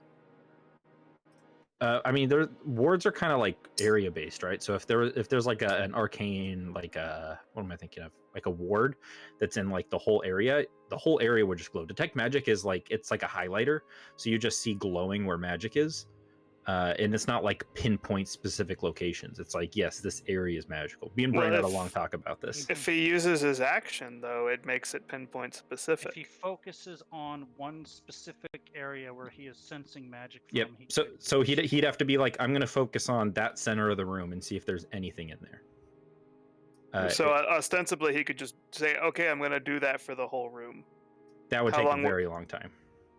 It'd be an action per part of the room. So it might be like, okay, this part of the wall, 6 seconds. The next part of the wall, 6 seconds. This part of I the mean, ceiling, 6 it'd seconds. take like this a part of the minute. floor, 6 seconds.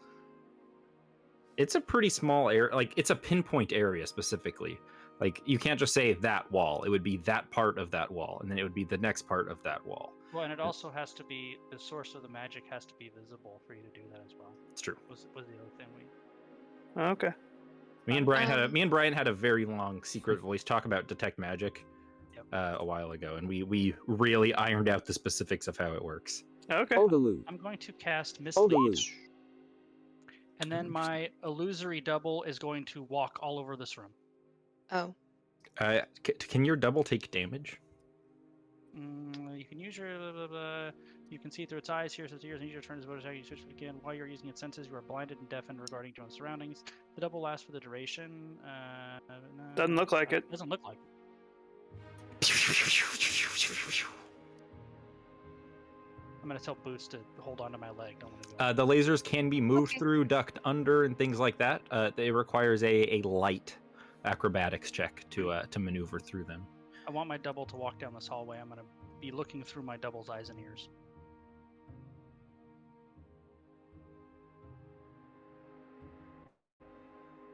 Is that a door there and a door there, I assume? Yep.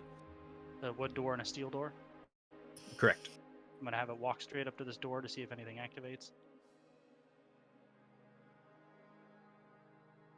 Sorry, I was drinking. Nothing activates. It won't matter because it's an illusion, but I'll have it try to touch the door. Nothing. It wouldn't. Sure. Yeah, nothing happens. The door is massive, made of steel, and there's a single hole in the center where it looks like something could be inserted. Okay, and then I'm gonna have it walk to here. Make a perception check.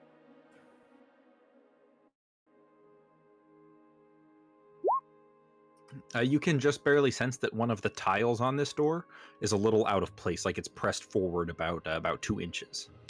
There's tiles. That's a wall. It's a or is wall. it Yeah, it's a wall tile about right here that's pushed forward just a little bit. Excellent. Well, my double will stand there so I can be myself again. These lasers magical, I assume? They are magically propelled, like they're made of runes that like channel the fire, but the actual fire itself is just normal heat that's conjured.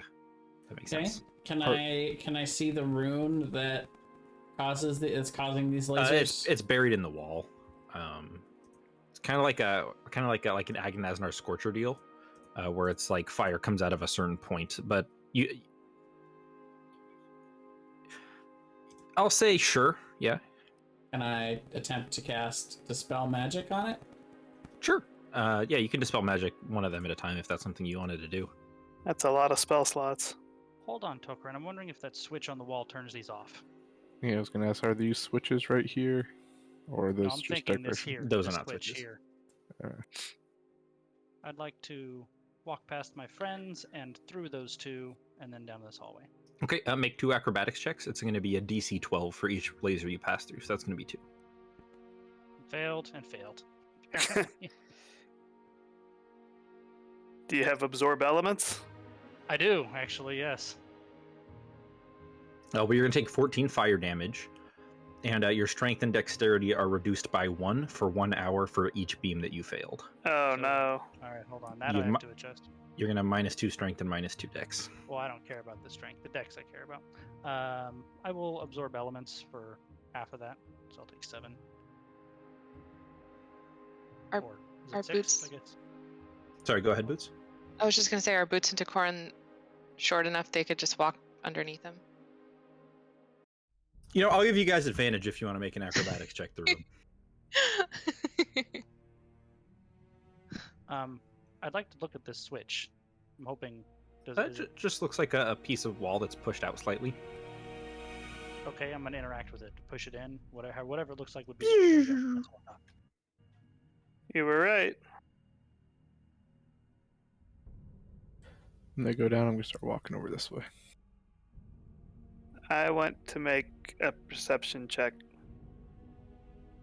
for the hall. Oh, I'm I have to gonna- make. I apologize. I have to make a concentration check for my spell because. All right, my illusion's still up. Yeah, I want to make a Need that. perception check for this hall. Sure. I will too, since I'm walking up front. 22. The hallway does not appear trapped. All right. I will walk forward. I want to check this door right here for traps. Does Jarsale want to help, or someone else want to help, or I'll do I want assist to you. help? I'll assist you. How about that? Sure. 21. The door does not appear trapped. I will back up to here and I will put my illusion in front here, if that's what we want. Or let's put it back over here now. For now. Someone wants to open? I'll walk forward and open it. Okay.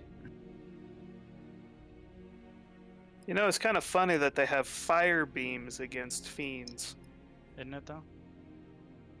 Well, these aren't necessarily against fiends. These are anti-robber. I'm gonna ask fair enough. Kryn to put his hand on my shoulder, and I'm going to take command of my illusion and have it walk these hallways. I will put my hand on Jarsali's shoulder. This is very important. Which hallway is it going to go down first? We'll go down first, so this way. Okay. Let me read mislead. Would you post mislead? Oh, absolutely, I will.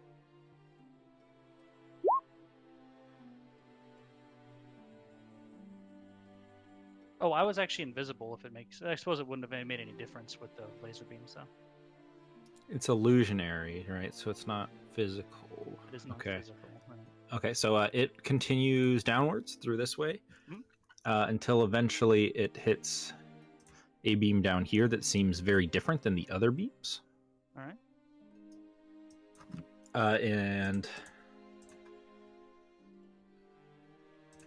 let me read this.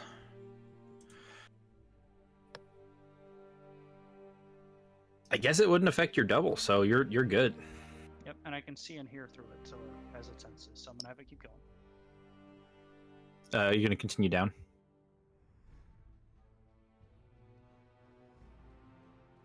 You said you're continuing. Are you gonna Yes. go through it? Okay. Yep. Have it just keep on walking.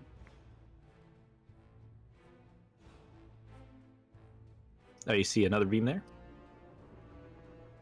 And then a large pile of treasure, and in the center of the pile of treasure is a large blue gem. Mm-hmm. I'm gonna have my illusion act like it's gonna grab the gem. Acts like it's going to grab the gem and nothing happens. Okay. And then I'll have it carry on and just go basically join us. I assume it's gonna loop around. Yeah.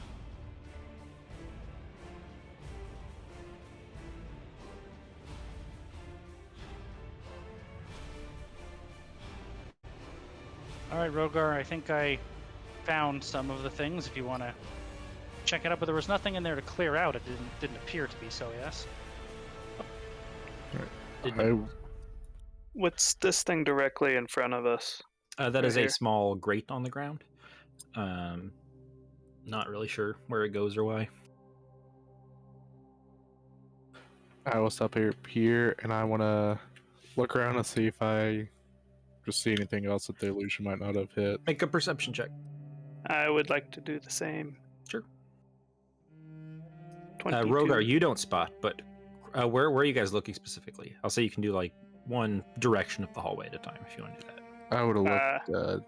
Well, did Jarsali say any direction that we would go, up or down? I would say up has one less trap than down. So I Thomas, would look up. Does that big blue gem look about the size of the hole in this door? You know, weirdly, it does. I figured that might be. I'm looking. I will share that information. I'm looking up, and then I'm actually going to make another one to look down. Sure. Yeah, Kryn, you see there appears to be a pressure plate about 5 feet by 5 feet right here. I'm going to point out the pressure plate and be like, careful, there's a pressure plate there. Where was the pressure I'll plate? nod. Sorry. It's right here. You said like Okay. right there. Boots is going to turn into something. I haven't decided yet. I was just gonna come up here and for it. just jump over it. Well, I'm going to I have 20 arrows. I'm going to take the arrows and just start wedging them under the pressure plate so that it can't be pushed down. Is the idea? Rogar's pretty heavy. He's probably gonna have to step over because he could break some arrows. Yeah. I'm just That's gonna it. jump You just over it. jump over it. Yeah, Rogar, you jump over it. Jump. It's a DC 12 athletics or acrobatics check to get under the beam. All right. Don't roll like I did. It's not a dex saving throw, so that doesn't apply. I know, right? How obnoxious. Yeah, I have advantages on dex saving throws. Against stuff you can see. Yep, you're good. I'm gonna try to do the same thing. No problem. I'm pretty. I'm staying here. Yep, I'm staying here too. Good. When I come up here, I'm And- gonna make another perception check, see if I see anything else. Me too. 19. You guys see a 20. false tile right here that looks like you can fall through. Ah, Right here. Yep. I'll walk up to it. I'll grab my halberd and like lightly tap the ground that I'm on, and look at Kryn and point to it, trying to indicate if you want me to just hit it to make it fall. I'll nod. Alright, I will hit it with the blunt end of my glaive. It falls through about 30 feet down into a small pit of spikes. You gonna jump over?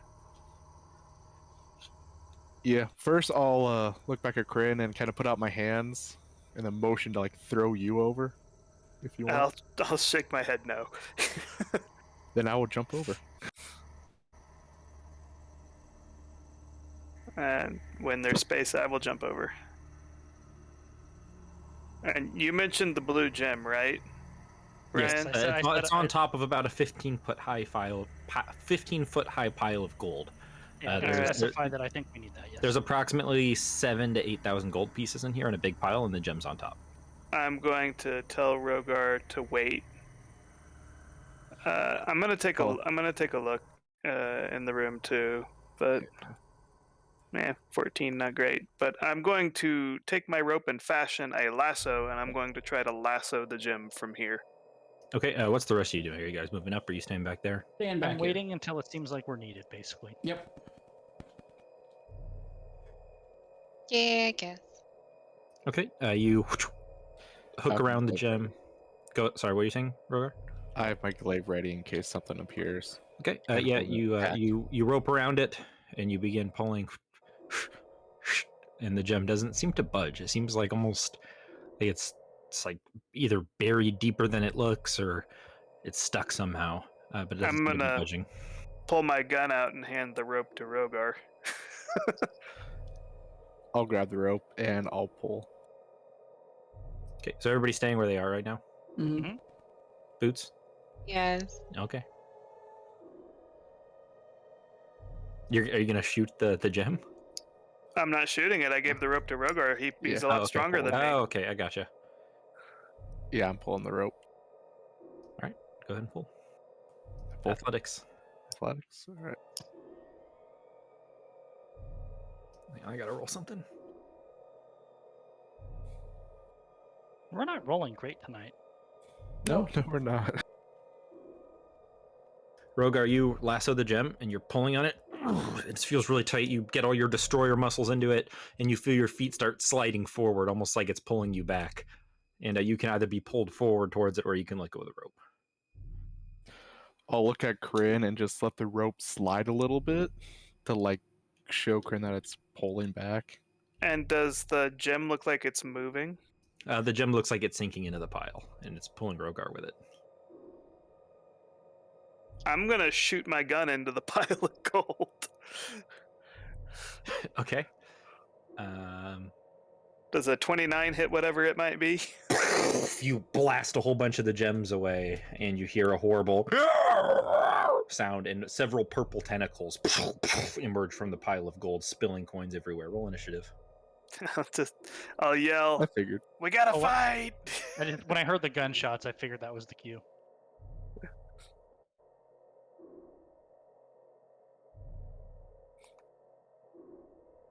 Ooh, Oh, it's a mimic. Okay.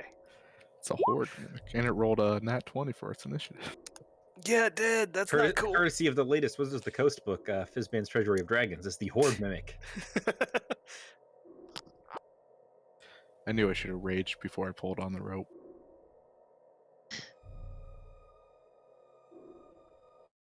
So would Yeah. I have been able to move after I shot? No, because you shot it, and then its reaction is to initiate combat. Okay. So, fun thing about the Horde Mimics, it has advantage on the initiative roll. Ooh, fun. I know, even though it rolled a I 21. rolled a natural 20. I don't I think was gonna it's say I much don't think better you than need that. to roll again.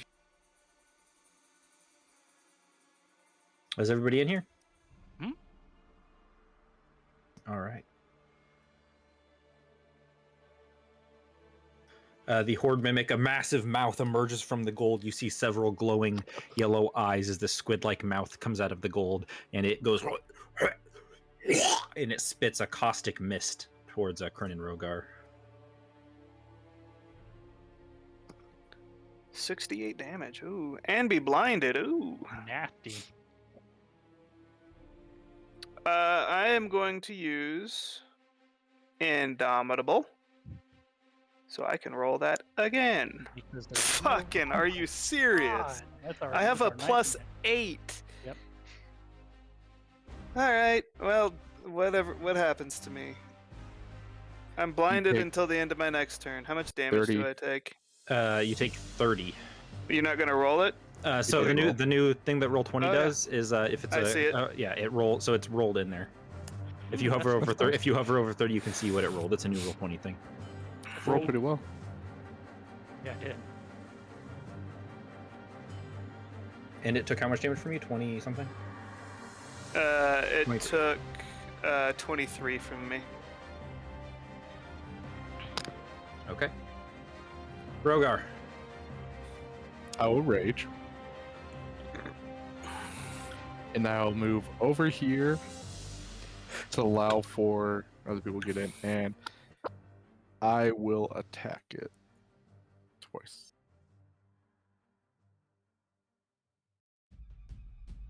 19 and 20. Those will both do it. 39 damage. Still use my old glaive, not the new one, right now. Okay. You gotta break it in like shit. And that's it. Boots, you hear all kinds of nonsense happening up there.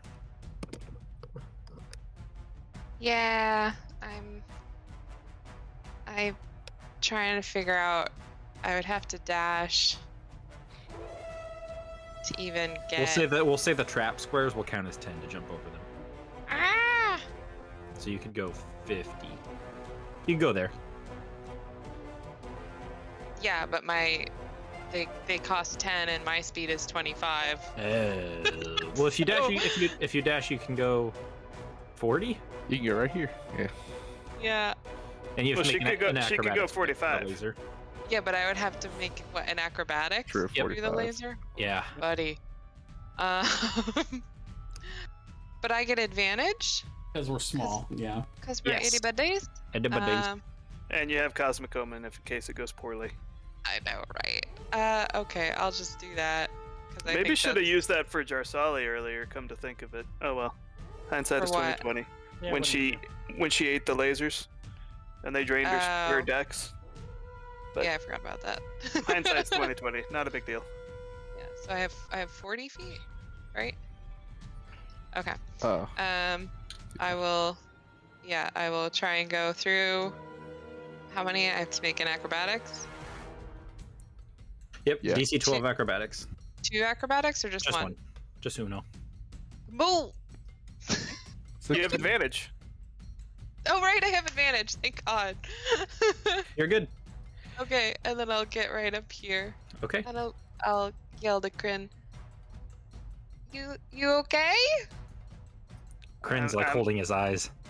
Yeah, covered in like acid that's like smoking and be like, it's like a treasure pile mimic. So you're not okay.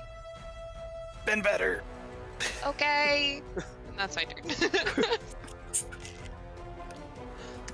Kryn, you're blind. I am blind, but I know whereabouts that thing was, and it's big, and I'm going to shoot at it with disadvantage. Normally I hadn't moved, so I would have advantage, but I don't think that should count because that's gun sights, and I cannot look down gun sights right now. I'm blinded, so Sure, makes sense. I still All think right. you hit. I think so. That's 26. Yeah, that'll do it. I'm not gonna move because I'm afraid of falling down the spike trap if I move. Okay. I will second wind though, as a bonus action. Alrighty. SJ, Sir Jarsali. I will move my movement to get to here. It's 30 feet, and then I will use my action to move my illusion to this side of the horde, and it's going to act threatening and scary. And that's my turn. Okay, have it make a... Performance? Yeah, have it make a performance check. With disadvantage, because it's really mad at Kryn right now. 6. And Rogar. Yeah, it's not... It's like, I'll get to you later. It's looking at them with its massive mouth, just like... It was like a bunch of tentacles flying around. Kryn's done a lot more damage Boogly to it. boogly. Oh, boo, boo. That's my turn. Booga booga. Yep, I will go ahead and dash, move and dash to get to here. Okay, acrobatics check, please, with advantage. Mm-hmm. Tokron loves acrobatics checks. I want him to roll like a 20. Oh, I just see this old gnome like power slide under the laser. He's all He's like parkouring. Parkour. He just got the DC... Oh no, he got a 20. Never mind. Flips over the jump, runs, slide, try to Wall runs. I get a He's little wall help running. from Jarsali. I ask you to duck, and I like do a back roll over you. Now I'm just imagining Jarsali just physically throwing him. Sure, yeah. Do you guys know off the top of your head who did more damage to it, Kryn or Rogar? Kryn did it. Rogar. Oh, in one hit? I think or it was both? Kryn. In both. In one hit, Rogar. Total. Well, Rogar did round. Since total. combat started. I did 49. Oh, a combined I did crit. 39, then Yeah. and Kryn did 49. Okay. Now, It now go would ahead. I know? Sorry, would I know if teleporting included stuff like far step? Yes, you can't. There's no teleporting at Okay. all. You can't manipulate space. Okay, I already had that thought, Jay. Like neuters half my spells. sure. Half my spells are like teleportation. The tentacle reaches out towards you, Kryn. It has believe in- disadvantage because my ancestral protectors. So that's Then a a 10 does not hit. Okay. That's, by the way, what it does when it hits you. So then it will move over toward. It will see that, and it will try to attack Rogar with its second attack. Oh wait, no, it gets 3 attacks. This mimic makes 3 attacks, 2 pseudopod attacks against separate targets, and then 1 bite attack. So this will be on Rogar then. That hits him. 23 hits. Okay.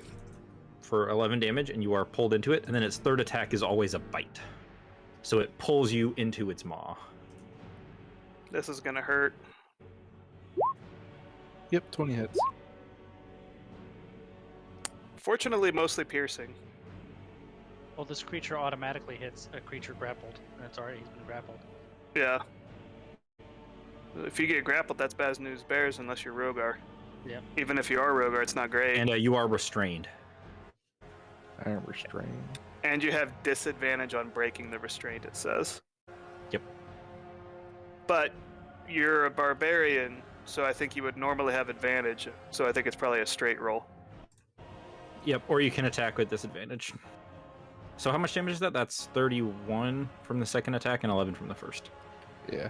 Right, but the physical damage is halved. Yep.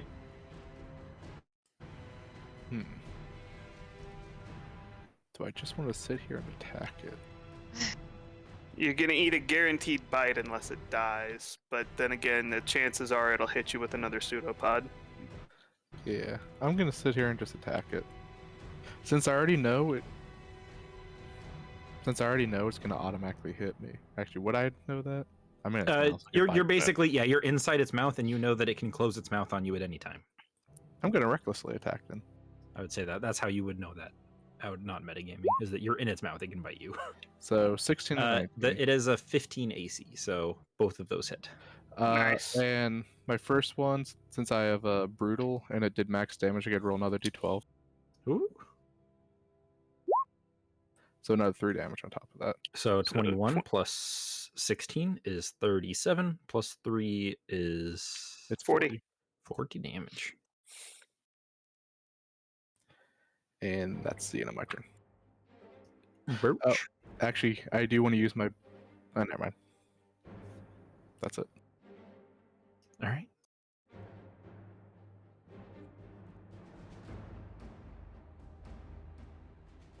Oh, is it me? I didn't Yep. hear. Okay, It is you. it is me. Then I will poop over this thing. I'm assuming that requires some sort of roll that I don't want to make. Thomas? You want to do what?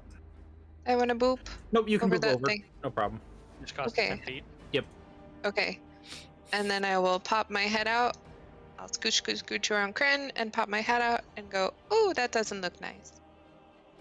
And then God, there's one thing that I really want to do, but I don't want to use my only 6th level on it. Unless this is the only place we are attacking something. I don't think that would be the case. I know. I'm sure it's fine. I'll just politely wave at Boots while I'm in the wall. Like Just nothing's chewing on going his leg. He's whatsoever. like, I'm fine. Don't worry about. Forget about it. Okay, I really want to try this.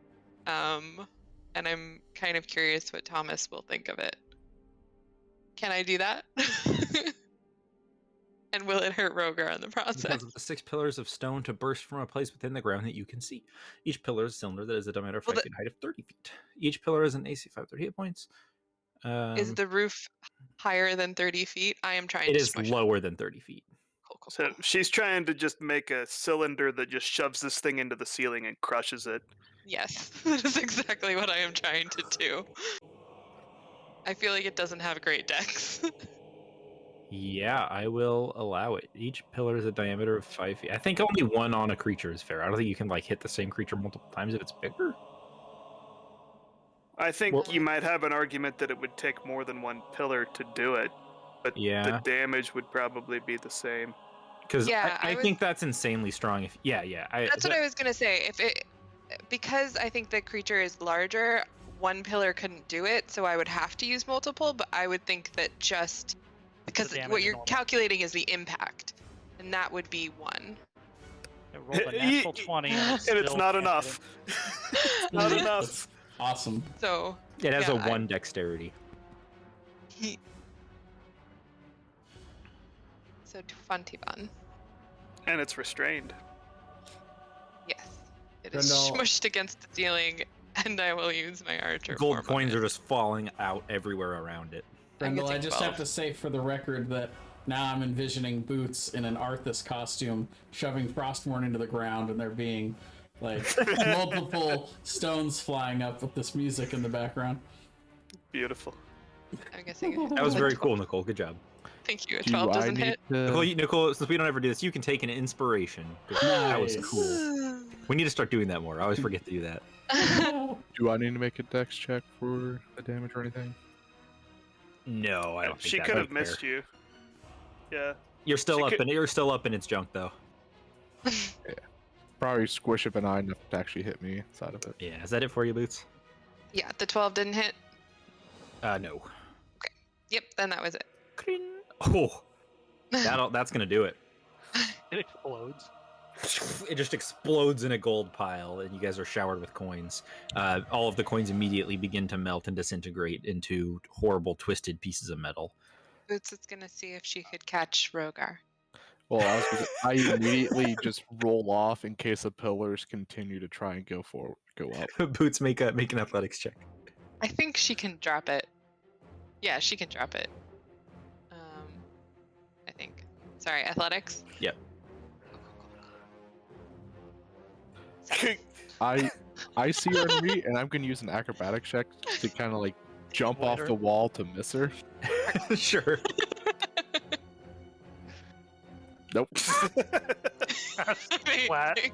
Kryn, Rogar, you dodge, and then you look around. And you're like, oh, where'd Boots go? And you look down, and she's just like underneath your feet.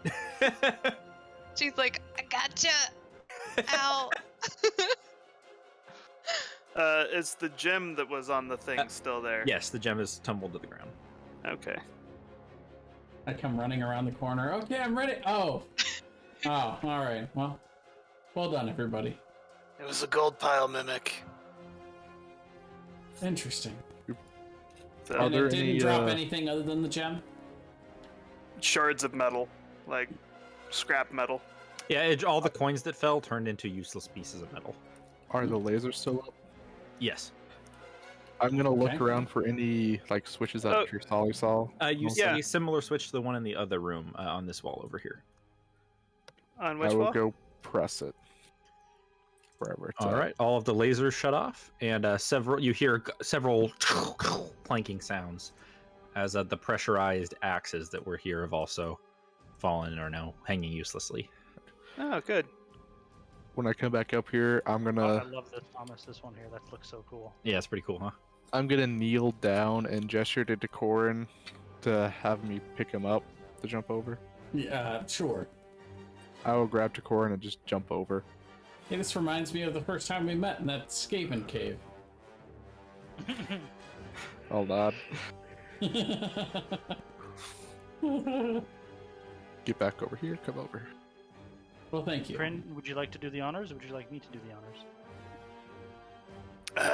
I'll help you check the door for traps real quick, but you Sure. can put the gem in. So what is this Divinity 2? Yeah, Divinity. Yeah, DOS 2. Yeah. I was about to say. It doesn't appear trapped. I will stick that gem in there.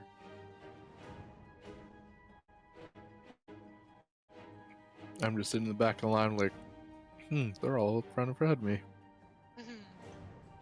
Hopefully, I will- nothing's up there. You will see up have- ahead a massive room full of coins, and the door slides away, and you hear a voice call out, seemingly from ethereal in the room. Mine, my gold, mine. I will have my illusory double run in here all the way to the other wall and look for anything it can see. I'm going have it make to- a perception check. My precious. When he does that, I'm going to push past everyone to get in front of everyone else. I'll let you by. Yep. Sure, no, yeah. no argument here. Do you have I a couldn't have deposit stopped you slip? even if I wanted to. You see you have a deposit slip? Yeah. Oh, your gold is mine. I can smell it. Such lovely treasures on your bodies. I shall add them to my collection to ponder them. You're gonna pawn our stuff? Ponder. You're gonna pawn it? Step forward, child. I kill you first. Why would Does you it- collect stuff just to pawn it? Does it attack Jarsali's double? Nothing Artax, Jarsali's double. Drosali's Mem- double's gonna start going, acting like it's gonna collect coins. Do I see it anywhere? Well, as Jarsali's double can't get through the things, I don't think. I guess it could just like walk through, but Yeah, I can just walk through the bars. Right? yeah, it walks through the bars. The other thing doesn't seem to care. Boots is gonna say, "Where are you?" So that you can pawn my stuff. Step forward. I cannot collect your lovely treasures from out there. Do I see it? Well, you should step forward. You can't collect Um, our lovely treasures from over there. Rogar, you can kind of see some distortion over here, but it's almost like there's something there, but it's not physically in the room. It's kind of in the ethereal plane, or it's partially in this plane and partially not. It's maybe not something you could physically interact with until it enters the actual physical plane. It's Okay. in the ethereal plane. It's something you'd recognize. Ew, I should have. I am going to. The good news is it probably can't hurt you while it's like that either. I'm going to rage and charge in. What are the rest of you gonna do? Boots I will would- try and. I would Pop go her way up to forward. here. Yeah. She Yep. would. Once Rogar charges in, I would start slowly working my way forward because I'm invisible, so trying to be quiet. Okay, you guys step your way in, begin bracing yourselves for a fight. You hear behind you a sound of as a wall of fire appears behind you. Hot. And a creature seems to appear at the end of the room. You see as it appears, several necklaces and rings begin rolling off of its body. It's just this strange four-legged lizard-like creature that's horribly distorted. It's covered in jewelry, like hundreds of earrings, necklaces hanging off of its body. All of its fingers and toes are pierced with various earrings, baubles, nose rings in them. It's got massive necklaces, all types of jewelry, just like sewn into its body in this horrible amalgamation.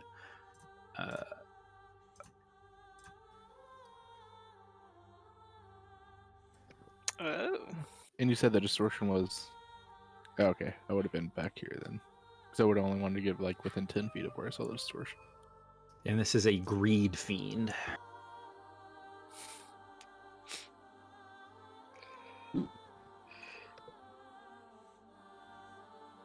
Ooh, I get to go before Rogar. I think we still need. Okay. We need Jarsali. Oh, sorry, I was reading something. I was trying to figure out what I was going to do, and I forgot to roll initiative. I was in the same boat. Whatever you do, you're doing it first. Here you are. Better be ready. Mm-hmm.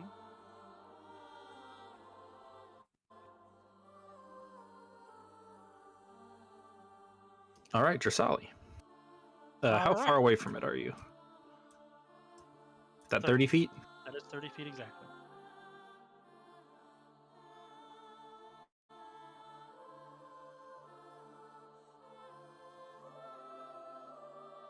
Oh, well, that shouldn't be a problem. I was going to move at least 10 feet closer anyway. But... All right. So I Well, just you have to move. 10 feet closer. I will move to here, invisibly, and I will use a bonus action to activate my Blade Song, and then I will use an attack action to attack it with my Ice Whip, Cold Snap. Whoosh. Does a 28 hit? 28 hits. And has to so make a con save. 6 slashing? No, I will use a charge. You have to use a charge. Oh, okay, okay. I will use a charge to do that, though. DC 15 con save.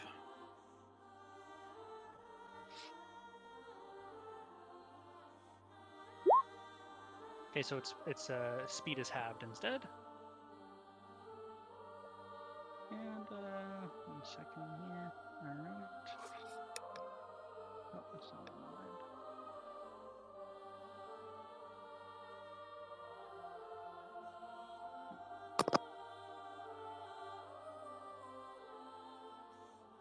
wanted. Oh, actually, it would be 1 less, by the way, on the damage and the attack roll because I have a 16 dex now, not an 18 dex. So it gets Oh, right, one right. back. And I will also use a Ray of Frost for the second half of my attack action. That is a... I would no longer be invisible, so it would be a 12. Nope. All right. Feels bad. Yeah, it does feel bad, right? Boots. I will. I hate concentration spells so much. Oh, and this one's gone, by the way, because the spell ended when... Grin and Boots, you guys really picked good spots there. Yeah. Thank you. All right, I'm gonna try it, and I'm gonna be pissed if it doesn't work. I'm gonna cast Elemental Bane on the Fiend. Elemental Beam. It needs to make a DC. No, 14 isn't right. Damn. Never mind. No, then roll nothing 25 happens. Anyway. Which I hate that spell because it could be great, but if you meet it, it does nothing. Yeah. Well, anytime you do that with ice, Toker and I are gonna go nuts. That's why I was doing it. Makes Yeah. sense. By the Right. way, Brian, this is why your thing didn't work, by the way. Makes sense. Oh, if it actually had true sight, I wouldn't have advantage actually on the attack because it was. Oh, really? Well, you hit anyways. I rolled a 25 anyway, so. Yeah, you hit anyways. Also, I don't know why that says 14 because my spell DC is definitely 16. I mean, it met it anyway, but I'm just curious about that. And then I will still shoot it. 27? Yeah, it says 16. That's weird. Yeah. 17, 27 hits. 15 damage. Damage. It seems to really hate getting shot by that arrow. It's like, You die first. Okay. doesn't seem to like the radiant damage. Does it seem to take extra damage from it? You know, it's weird. It does seem like that. Mm. It seems that way.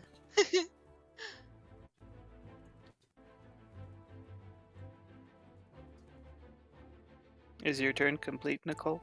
Yeah. Okay. I will shoot with my gun. Does a 15 hit? 15 does not hit. Action surge. Does a 26 hit? 26 hits. I will add my trial by fire to add 6 damage to that. So, assuming fire does full damage, that would be 34. If not, it's just 28, or if it's half, it's 31. All right. Oh, here, real quick for me.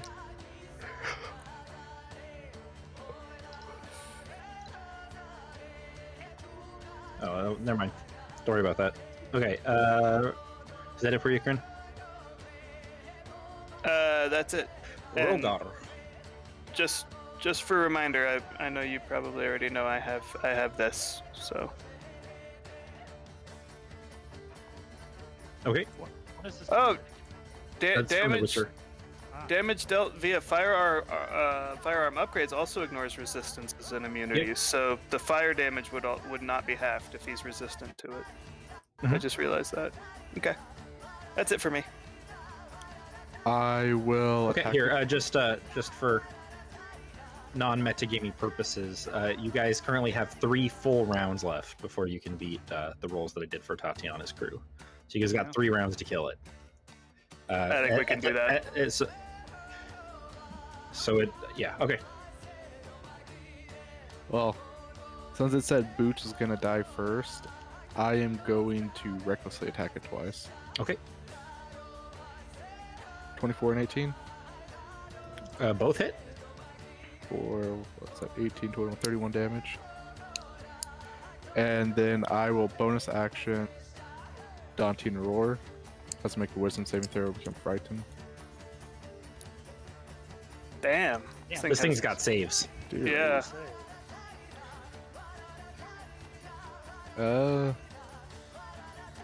Now move over here. That's it. Get out of the way so we can get at Boots. Clear shot. Maybe. Or he's gonna make it run straight towards flanked. Oh, yeah, I True. didn't make the charisma check actually. Right, I have to make a charisma. Oh yeah, that's right. Yeah, charisma save throw. So you would have actually thought moved I right would've up did. against it. Yeah. So in that case, I still would have. I just would have moved over here then. And that's the end of my turn. Unless something happens when I touch it. Nope. Alright. Yep, that's the end of my turn. Okay. It looks towards you, Rogar, and goes. And it's gonna try to bite you. 16 misses. Okay. And then it will claw and tail you. Wow, those are some bad rolls. Those both hit. Claw hits? What's the advantage? I if you recklessly attack attack. Oh, right.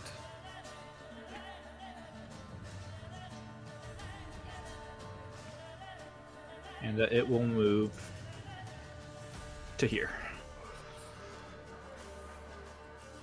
I don't like that. And that is one round. Tokarin, you must make a save. Let's see. It is wisdom or no charisma save. Charisma. Uh-oh.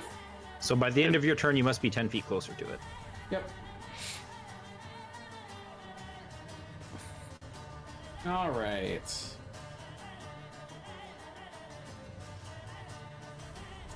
I'm going to use 3 charges of my Wand of Icicles. And that is going to be...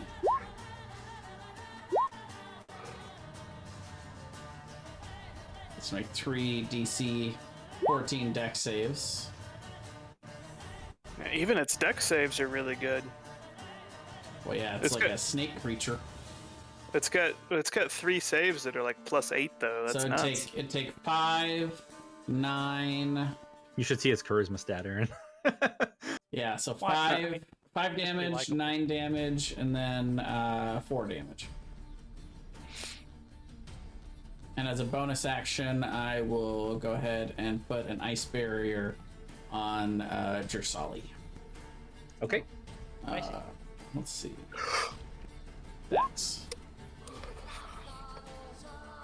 That's it for me. Josali.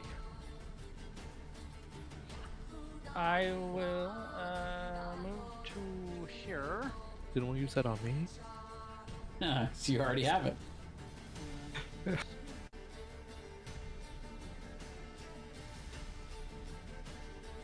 I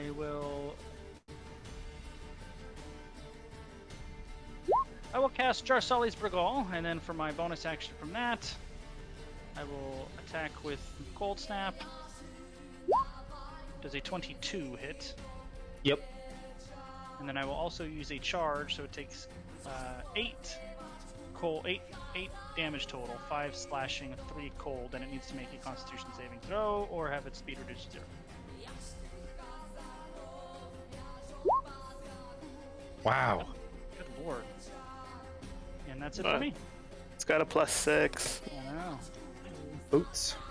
This thing has just all of its saves are just nuts. It needs to make another con save because I'm gonna drop a moonbeam on it at 5th level. Oh. You also have to make a charisma save. Yeah, I do. Oh my god. It's gonna take half though, Takes so it's half 15. damage, but it's also radiant damage. Ooh. So 15. So 30, Wow, 30. actually. Hey! Nice. And I still will use my archer form on it. 19 for 14 Yeah. damage. But that's radiant again, so that's 28. Yes, it is. No wonder this thing is going to want to kill Boots first. Yeah, it hates that. And And- Boots is gonna book it out of there.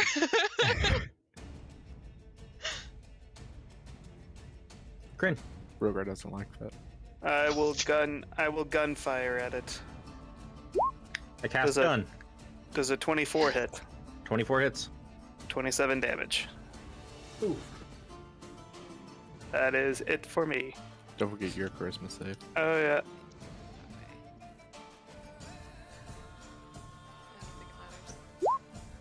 Eh, You're getting 10 feet closer. oops. 10 feet closer. All right, Rogar, your turn, and you are flanking because you started your turn there, so you get a +2. Yeah. I'm going to recklessly attack it twice. Yeah. And then that one of them is max damage, so I could roll another d12. Whew, sheesh. Nice. That's a good one. So- 21, 15 is 36 plus 7 is 43. 43. Whew. I will then move right here, so I'm within 30 feet of Boots. Yeah. That's it. That's this- what it takes. Moonbeam.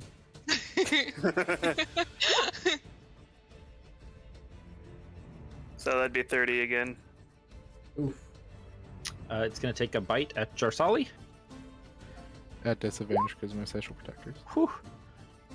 And it will claw and tail at Rogar. Claw hits.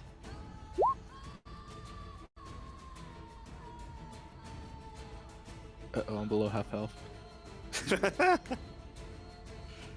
The question is, does it die this round or next? That is the question.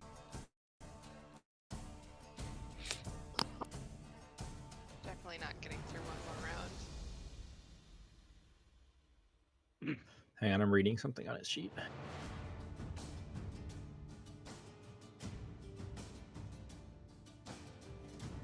Because weirdly, as a star druid, I have a lot of radiant spells.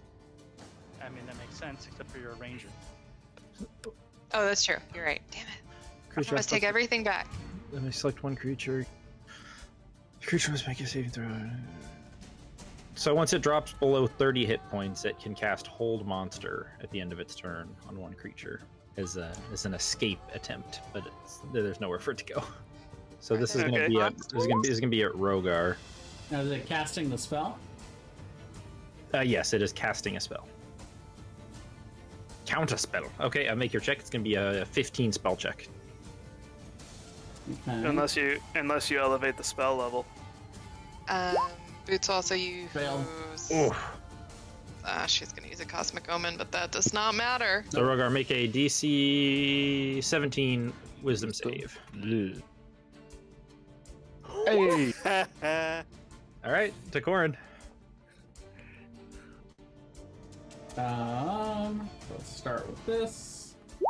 Oh, I don't have to move closer to it. So I will move further convenient. away from it. Actually, but I'm going to stay in line because you guys are going to see me for the first time start to have a little crackle of electricity in my hands, and uncharacteristically, we'll cast Lightning Bolt Nice. at 6th level. Lightning bolt, lightning bolt, lightning bolt. And it'll go just right through them. So you can make a DC 18 dex save.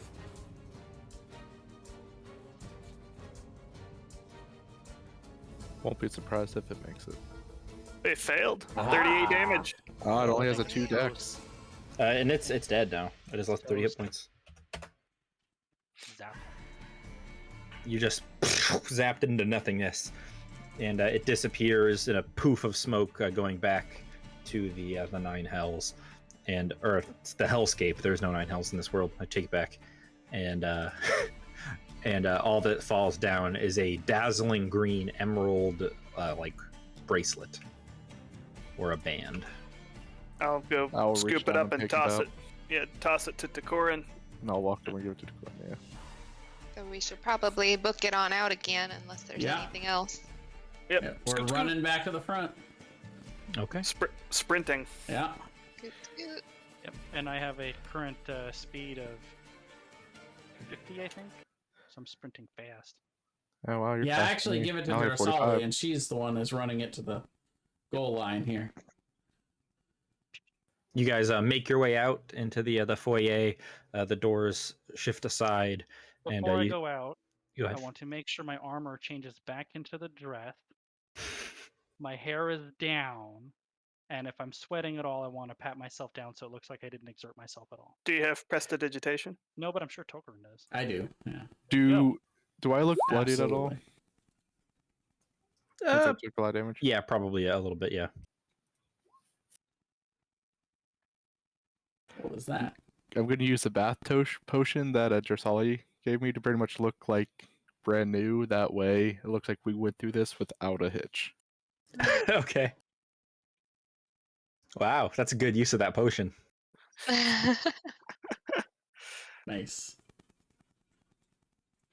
And I just already look that way because I didn't exert Yeah. myself that much.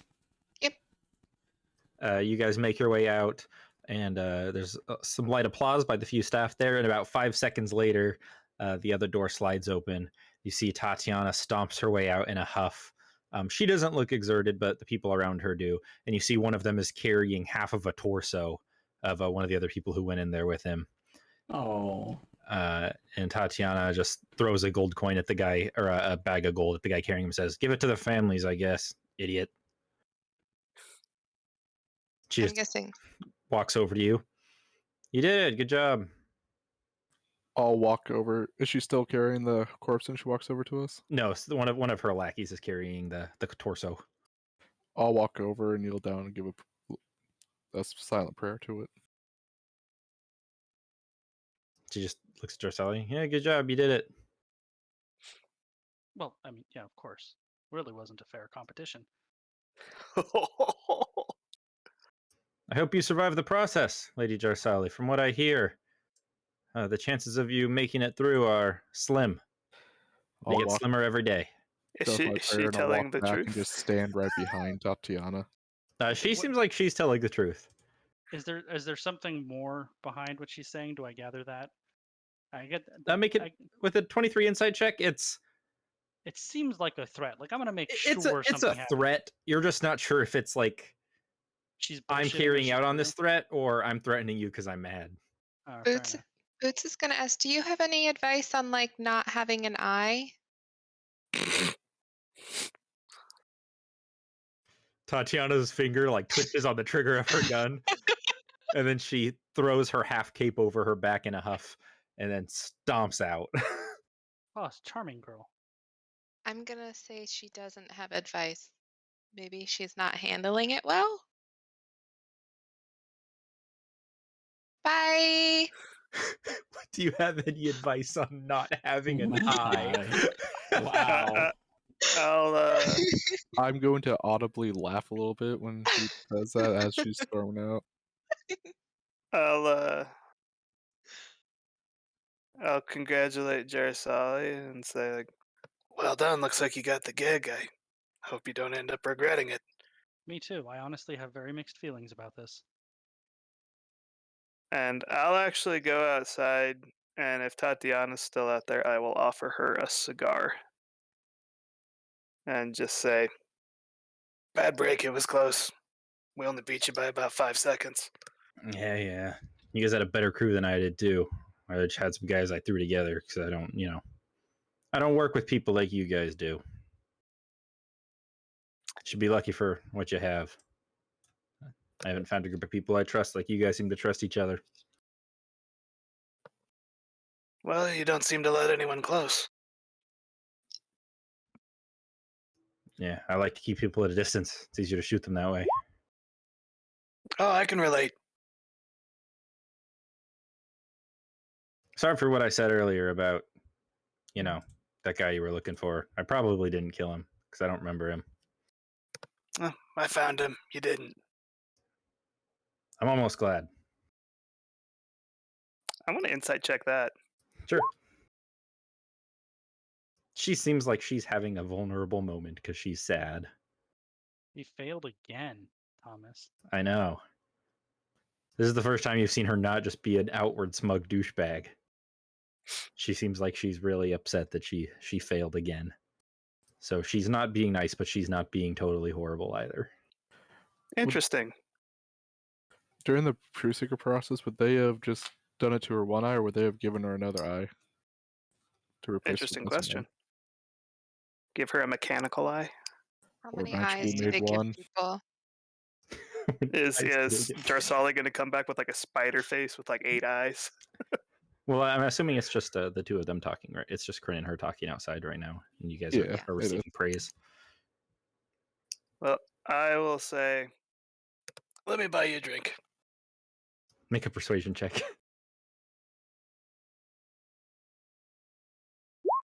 20. All right, I know a place. I will go get to know Tatiana better because Keep I'm your not friends expecting. close and your enemies closer. Well, that, and I'm also not expecting the moment of vulnerability here. So maybe frankly, she's not all bad. She's more likely to Crin- take you a bar you like from her than many of your friends would find for you. That's probably true. I probably have more in common with her than anyone else in the party. Is Kryn gonna get this one drunk and then bring her back to the keep again? Absolutely. Is this gonna be a thing? Absolutely. And then Armsbruster is gonna be like, oh, this is just your mode of. This is your modus move. operandi. Yeah, this is what you do. You just I take thought we had vulnerable something women out to special. bars, and then you bring them home, and you make them think you care about them. They introduce you to their daughters. Corinne, are you gonna let the rest of the group know that you're going to a bar? I don't think so. Just disappear? Yeah, I mean, I do that. That's fair. The rest of you inside, Petra comes out. She gives you all applause. Says, "Congratulations on winning whatever it is you guys had going on that no one will tell me about, Lord Takorin. We went ahead and arranged to have that item you were looking for transferred to your keep. It should arrive in several days, although we have to fill out some paperwork. I'm sure you know the logistics, all of that, to get it transferred to you. Excellent. There is one condition, which is that you must become a sponsor of the Almighty Bank. That wouldn't entail anything that would go against your morals. We would just insist on being your sole banking provider. And occasionally we would, like to have you come in once a month or so, every 100 days maybe, and just come in and do a little meet and greet with some of our higher staff as a little treat to our staff who are doing the best and our employee of the month, if that wouldn't be too much trouble. Oh, not at all. That I'd be honored to do that. Thank you very much. Excellent. Going to be on billboards. I don't bank every day, but when I do, I bank all. It's like Samuel Jackson, like Capital One banking card. Get 1% back on all your purchases. That doesn't sound like Samuel. I can't do Samuel Jackson. No, that sounded just like Tokarin doing Samuel. Yeah. I'm the Lord of Coin, but I'm also the Lord of getting this cash. Can I walk up to that person that Tokorin's talking to as well? Yeah. I'm going to pull out a piece of paper and the coin that allows us to transfer all the gold to their bank. And on the paper, it says, I can't make it work. I can't speak. Any way around it. Oh. Now, of course, we'll set you up with our disability consultation branch in just one moment here. Give me 1 second. She leaves. Disability branch. I mean, technically, it's There was I went to a community college for a couple years, and they used to have a special needs department, and they changed the name to disability services, and it pissed me the fuck off because I have ADHD, so I would take the tests like sequestered in private. I hated that name change. I'm like, I'm not disabled, my brain just works different. You fuck. Right. Well, she comes back a little bit later with a different coin. This one is like it's a little bit larger. It's shaped. It's got like little like ridges on it. And the way you activate it is you can set like a finger combination, so you squeeze with certain fingers in a certain order, and that'll activate it instead of a word. All right. I take it out, set the combination. I just pull out a big sack of 400 gold. You just start pouring coins into it in front of them, just like her eyes get huge. just like when you're at like an arcade and the guy opens the back of the machine and all the coins spill out.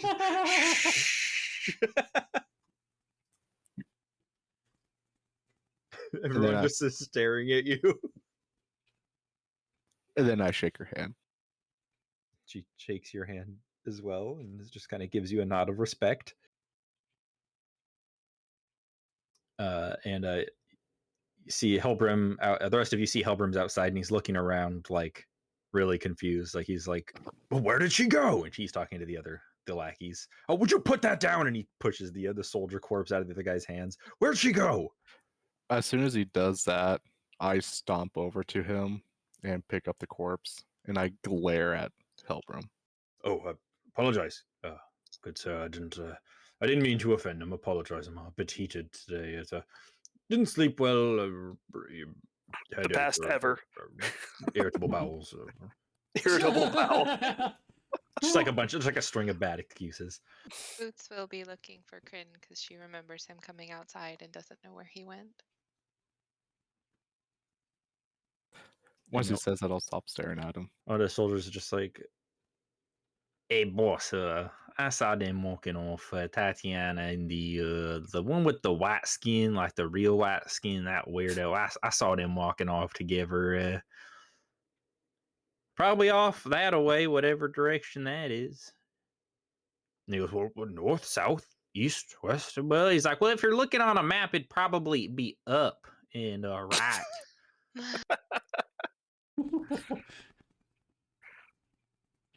And general walks over to Lady Jorsal and says, "Oh, congratulations, my lady. Your sacrifice to the Emperor will not be forgotten. It'll be a pleasure to work with you in the future. Do you know when you plan on setting off? Obviously, you don't need to leave immediately, but soon would be best, I'd imagine." I imagine it shouldn't be too long. Get some of my affairs in order as I'll be away for a bit, and I look forward to solving this mystery that has been. Of course, it should be my pleasure. I'm just glad that someone I can trust has gotten the position. You've been instrumental in the bringing this proposition to the forefront of the Empire, and I trust that you will let your chief know that I send my regards and my thanks, and perhaps we can be in contact with him soon. I will let His Majesty know. Where is Frinlip? I don't know. He doesn't report to me. All right. Well, tell him. Well, but he's all right. He didn't die down there or anything. Oh no, it's no problem at all. Oh, of course. That's the problem with finding him, General. He can literally be anyone and anywhere. Sometimes it's even hard for us to find him. All right. That music was so. And the search is on.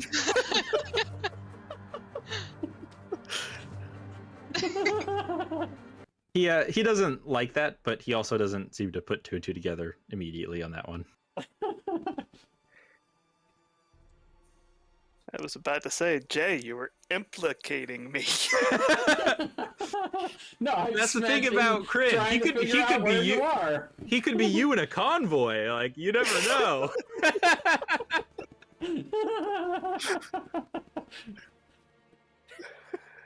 He doesn't immediately put two together, but he seems to consider that, and he doesn't like it. Jay's like, "Wait, never mind. He can't be anybody. He can only be tall women." He already knows all this. I'm not telling him anything new. That's fair. He does know I'm a changeling, and I assume what changelings can do. Does anybody have anything else they want to do there? No, I don't think so. Okay. I'll talk with you like tomorrow or something about the conversation with Tatiana, but it's going to be like pretty mundane. Well, Okay. Well, we can go over it more in depth later. But basically, she takes you to a very strange place. Like surprising to me. She takes you to the Archive of History, and she's let in, and she holds up a pass, and some of the ushers, the librarians, let her in. There's like a few gnomes, and it's a little more diverse place than others in the Empire, and she's led into a small basement. You see there's a few librarians there, a few historians, archivists, things like that, quietly enjoying some wine. And she joins them, and a few of them wave at her, and she nods, walks over to one of the shelves, takes a book out, sits down, starts reading it, and one of the librarians comes over and pours her a glass of the wine. They have harder stuff too, if that's what you want. I'll have whatever you're having, but I'm surprised. It's not what I expected. Now, what do you think? I drink in like dive bars? I didn't think you drank in a library. It's quiet. I can appreciate quiet. What is she reading? She would be reading a fantasy novel, like something that you'd see like probably like younger adults, where it's like a cliche like fantasy, like tweeny teen book about like kids with superpowers or something. She's reading Twilight. Kind of the like the Twilight or the whatever other tweeny books, like the Hunger Games equivalent, whatever, some trendy book that people read. But she's also talking to you while she's reading. She's not like ignoring you. She just seems to be multitasking. Yeah. I'll have to think more about what I want to say. Okay, that's no problem. We can come back to it later. I wasn't expecting to actually have the conversation. Okay. One thing I am curious about is how long did they say this process takes to do? They said Up to to and a around. year. Up to, it depends how strong you are. If you're Okay. weaker, they have to go slower. So it can take up to a year, maybe even more. Hellbrim thought he could do it in about a year. So depends on if Jarsali considers herself more physically fortuitous. It's not a word. You know what I mean, though. It just depends how fast Jarsali wants to complete the process. Would have more risk, but it could take a year or maybe a little more. I'm an elf. I think time would be no factor to me. I would want to do it in such a way that maximize my chances of not dying. Yeah, and Okay. When you live to be 700, I don't think the extra year or two matter So so we much. talking like a year and a half then, probably? it's interesting that before this we were talking about maybe doing a year of Yep. downtime. Time skip, Yeah. yeah. Although I have talked to Brian about this a little bit because I wanted to give him a full disclaimer. There is a chance of Jarsali straight up just dying. So we'll be doing one rolls thing for those. I was Yeah, going to go say, ahead. one thing I was going to ask, I don't know if everyone was going to go with her, if it was just going to be Jarsali. But Boots would want to go and act kind of as Jarsali's healer. And Healer watch- and cosmic omen provider. yeah, and watch over her and make sure she's okay. Interesting. Okay. Because she, knowing that it's dangerous, she would want to make sure that she was there to help in any way she could, that she was safe. Or would you like to spend the entire up to a year process Yeah. there? She would. Whew. Yeah. Okay. I mean, she lives to be 300. She's I gonna know. have 3 years too, She's too. gonna live to be 3,000. So You'd be fine. away. You'd be away from Kryn and Rogar for a whole year. Yep. What? Interesting. Well, with the order's permission, I could always transfer us there and back. So You could. They're not always going to let you. They'll let you sometimes, but sometimes they're like, nope, we're working on something top secret. Come back in a week. yep. So I imagine the rest of us would probably visit on the regular, Mhm. but not stay there the whole time. Yeah. Well, I'll tell you what. Then we'll do one more thing here, and then we will do a year of downtime. And Can I- Boots, you could leave for a little bit and come back, and you would be able to work on side projects too. Okay. I mean, Boots' main, if that's what Jarsali is going to be doing, like Boots would make sure that she was there every time they were doing anything with Jarsali. Yeah, there's probably like recovery periods. Like they do a thing and She then would- Jarsali she would- recovers. Exactly. I mean, she would stay with Jarsali then too, because she knows it's hard. Like she's gonna be there the whole year. She's not gonna take downtime. Okay. She'll just be there the whole year. Well, sometimes she would probably actually need to be alone, where they would just be like, all right, she's going to need to just sit in this room for a while and just get healed for the next 10 days or whatever. So there would be times when they'd be like, they'd probably kick you out. 'Cause they'd also don't want you to like go crazy, just sitting in their underground base. And also they don't want you to cause mischief. So they'd probably have to let you out once in a while to like go cause some mischief in town, just to like get it Oh, out of you your say like system. let her out like a dog, just like go have fun. Well, they'd Go be like, shapeshift into a dog and get all your energy out. All right, Yeah. go potty. yeah, Yep. exactly. Boots would not go a Fetch. whole. These are very serious muckety mucks who don't want to get fucked with, so they would have to let you out sometimes so that you get all your shenanigans out before you come back and like I don't know, Okay, that's fair. before you like start crossing wires on something and just be like, and Hmm. then blow up the world. I mean, yeah, she can be very serious when it comes to like her friends and their health. That's why she would be taking that very seriously. But if they leave her alone for any extended period of time, she would go nuts. But if Yeah. she was helping Jarsali the whole time, she would be fine. Maintaining it for a full year, though, when you're that much mischief built in, you're gonna have to let it out sometime. That's true. That is Well, true. I'll tell you what we'll do then. We'll go ahead and fast forward to the very end of the year. We'll say that you guys agree to start the process at the beginning of the new year. So at the end, you guys can spend like winter, fall, those holidays and things together, and kind of be there for New Year's. And then at the end of the year, you guys would kind of part ways for a little while. So you guys just have a month off to spend time with each other, enjoy with the gift giving and the singing and the baking and the candy and the snowfall of winter, and kind of have like a perfect kind of Christmas together before setting off on this venture. Okay. Can I have put in an order to the Merchants Guild for that 4th level spell? Yes, and Scroll. eventually you would get your item. How much is the scroll going to set me back? Remembering that I'm, a member of the guild and would try to get some sort of discount on it. How much is a 4th level spell usually? It's a good I'll give you question. I'll give you 25% off whatever it normally is. Let's see. Oh, we have the sane magic item price thing. I think that Yeah. that Between has spell five, scrolls. between 5 and 5,000 gold is standard for What's the spell? D&D. Liamon's secret chest. Okay, yeah, that can be on the lower end. We'll call it 1,000. We'll call it 1,000 golds and 750 for your discount. Okay. How much do the arrows for my special bow cost? I would just say normal arrow price. We'll say the stadium makes them for you for cheaper because you fight for them. Would I be able to make him at? Yeah, you could make them. myself? Yeah, you just rip a tree branch off and nail a knife to it. Well, I mean, I do have a That's smithing awesome. place in Takoran Key. Yeah. A smith. Okay. Where's the progress on that on the champions challengers tournament?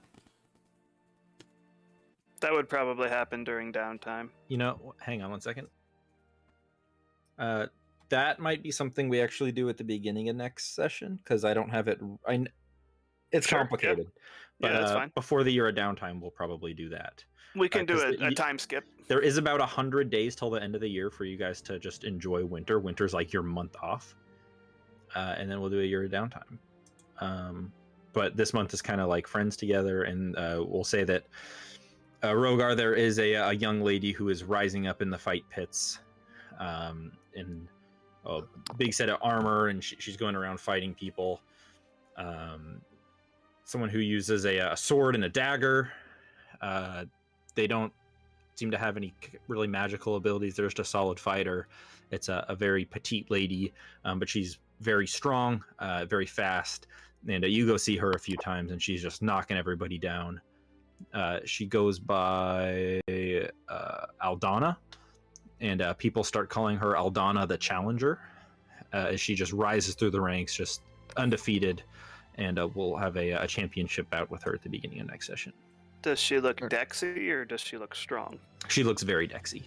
She fights with a dagger and a sword. God, I know this music and I can't ever remember where it's from. Pretty sure it's Lord of the Rings. Lord of the Rings or The Hobbit. So that's something we'll handle next session. Yeah. For this session, in the wrapping things up and giving you guys kind of a beautiful calm before the storm time. You guys enjoy Winter's Festival. Snow falls. People go around singing. Caroling's a big thing, so you guys would have all kinds of carolers coming up to you. It's tradition on the holiday to give out a candy cane to like it's like a courtship thing. It's almost like a Valentine's gift. It's like Valentine's with Christmas. So of course you guys get all kinds of them for Rogar. There's just big stacks of candy canes being left outside the keep in the tower. Everyone wants Rogar. And if you guys wanted to do anything specific for that, we can do that next session as well. Next session is going to be a lot of like, what did you guys do over the next year? We'll go over like D&D Christmas for that. If you guys want to do any D&D Christmas stuff, we'll go over the fight with Rogar, and then we'll go over any other downtime you have, and then we will do some rolls. I'll leave it up to Brian to determine Jarsali's fate. We can do the rolls now, so you can work on a backup character if Jarsali dies, or you can have a backup character ready, and we'll just do them at the next session in front of everybody. I think it's probably a good idea if we do them next session. But also that's a little bit jarring if your character dies and then it's like, all right, here's a new guy. Yeah, wouldn't it be better for you both to be able to prepare for whichever it is? Yeah, Even if you guys don't want to tell us, you want it to be a surprise, that's fine, but... If you want to get together sometime like the next week, we could do that if you just want to. I think it would be better to kind of do it off to the side between us, because then we can prepare the appropriate either way. Yeah, sure. That works for me. But that leaves us anxious and wondering. Of course. So, For like a month. Even if because we're going back Jarsali to lives, Eberron. Brian's going to be like, who knows?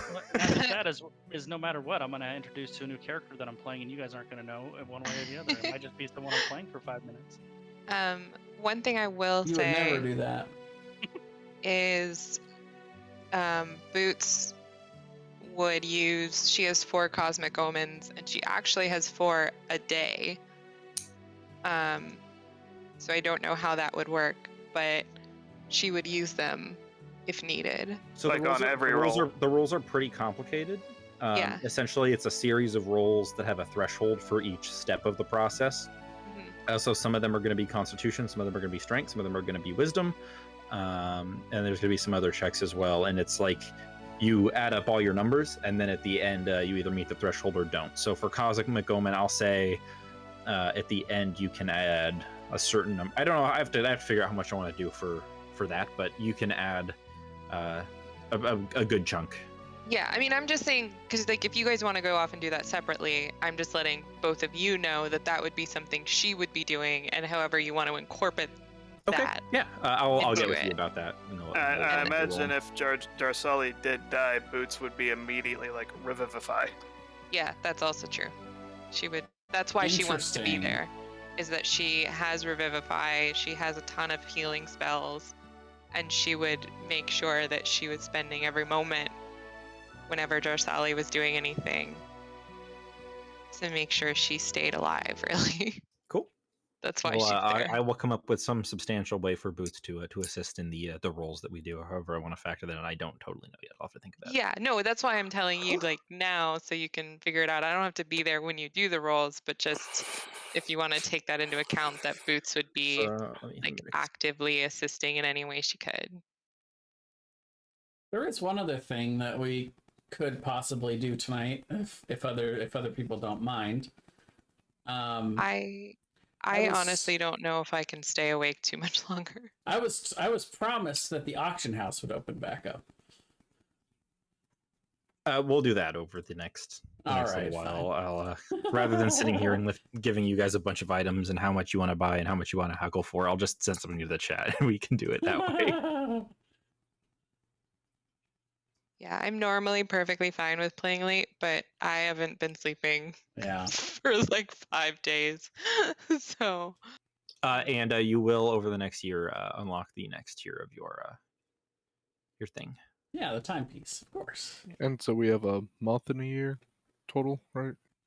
It'll be a month and about a year, depending on how long Jarsali wants to take. Sounds like she's willing to take As Okay. long as Take it your takes, time. basically. Yeah. Yep. however long.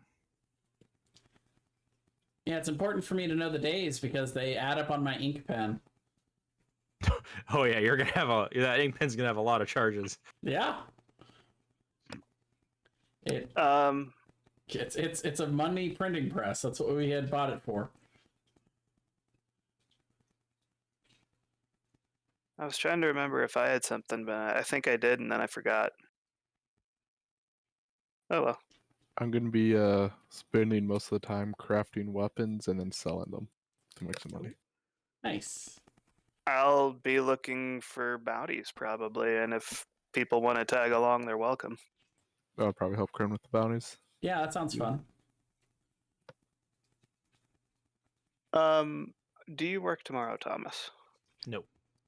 All right. Tomorrow you and I can talk about my downtime stuff. Cool. And your conversation with Tatiana. Yes. I wish we were Fun, level. fun. I wish we were level 13 for this downtime. You know what? But You that's know what the okay. best part's gonna be if Jarsali dies? Mountain We're gonna have D&D Christmas before we realize that she's dead. So it'll be like all this happy Christmas memories, and it's like, and Jarsali died. And that's the last time you saw Jarsali. And then Boots comes in the rain outside and opens the door, lip quivering. Oh, I tried to save her. oh man, I couldn't do it. it'd be heartbreaking. Boots Real just question. doesn't come back, and then I get a new character too. Well, and yeah, Boots just Revivify. doesn't come back. Oh, It's like, we're moving on, Scarf. We can't go back there. I can't face them. I can't face the failure. Well, yeah, because Revivify isn't 100%, right? Like it, Yeah. you have to roll for it. Yeah. Yeah. Boots is If just you like, wanna- Scarf, we're moving to the Tropic Islands. The DC gets higher, the more. Yeah, it's not super high the first time, but If you want guaranteed, you need true res. yeah. Well, and to be frank, based on the ones Thomas suggested, those are like literally all my lowest stats too. So I think there's a pretty good shot that this could be that. I thought your wisdom was pretty alright. My wisdom is not pretty alright. It is +0. Just Yeah. remember, you fought for this. I know I did. You insisted. You could have just let Tatiana go. I could have. Looks like Revivify is 100%. It just has to be done within 1 minute that when Well, they die. no, but a lot of DMs will rule it that We have a that house rule. Yeah, that a soul doesn't come back automatically. That there's a roll to determine. Oh, okay. And I know the there are- more often someone dies, the higher likelihood that the soul doesn't wish to return to the body. I think I just know it's. there are other resurrection spells that do have a chance. Does it start at 5 or lower, or does it start at 1 or lower, Thomas? I don't I remember. thought it was 5 on the first one. I think we homebrewed it for a while because there were some other rules that we used. I have posted in the Eberron info though. Yeah, I like Brian's rules for it better. But we just have never had to use them, so it hasn't come up yet. The only I time don't- we ever used a resurrection rule was when Illumineth died, That's right. and we failed. Yeah. I don't know. Because It we had- rolled it like had a 2. really bad roll. Yeah. It was a DC 10 with a +5. Yeah, and he rolled like a 2 or 3.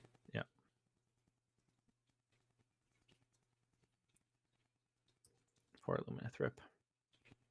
Then we had Nikolai write in on a bolt of lightning. Oh This- yeah, and this I'm is making cool like 7 gold per week because of my position. That's Forgot true. about that. You're gonna be fucking loaded, buddy. Well, no, that's not big money. Big money is having 6 weeks of downtime to create a level like 5 or 6 scroll and then sell it. That's where all the money comes from because it doesn't. I erase the cost with the ink pen, so it's just all whatever I could sell it for. I'm gonna take off. I'll catch you guys later. Good night, Aaron. Okay, good Bye. night. See I'm you. gonna go to bed too. Good night, everybody. Bye.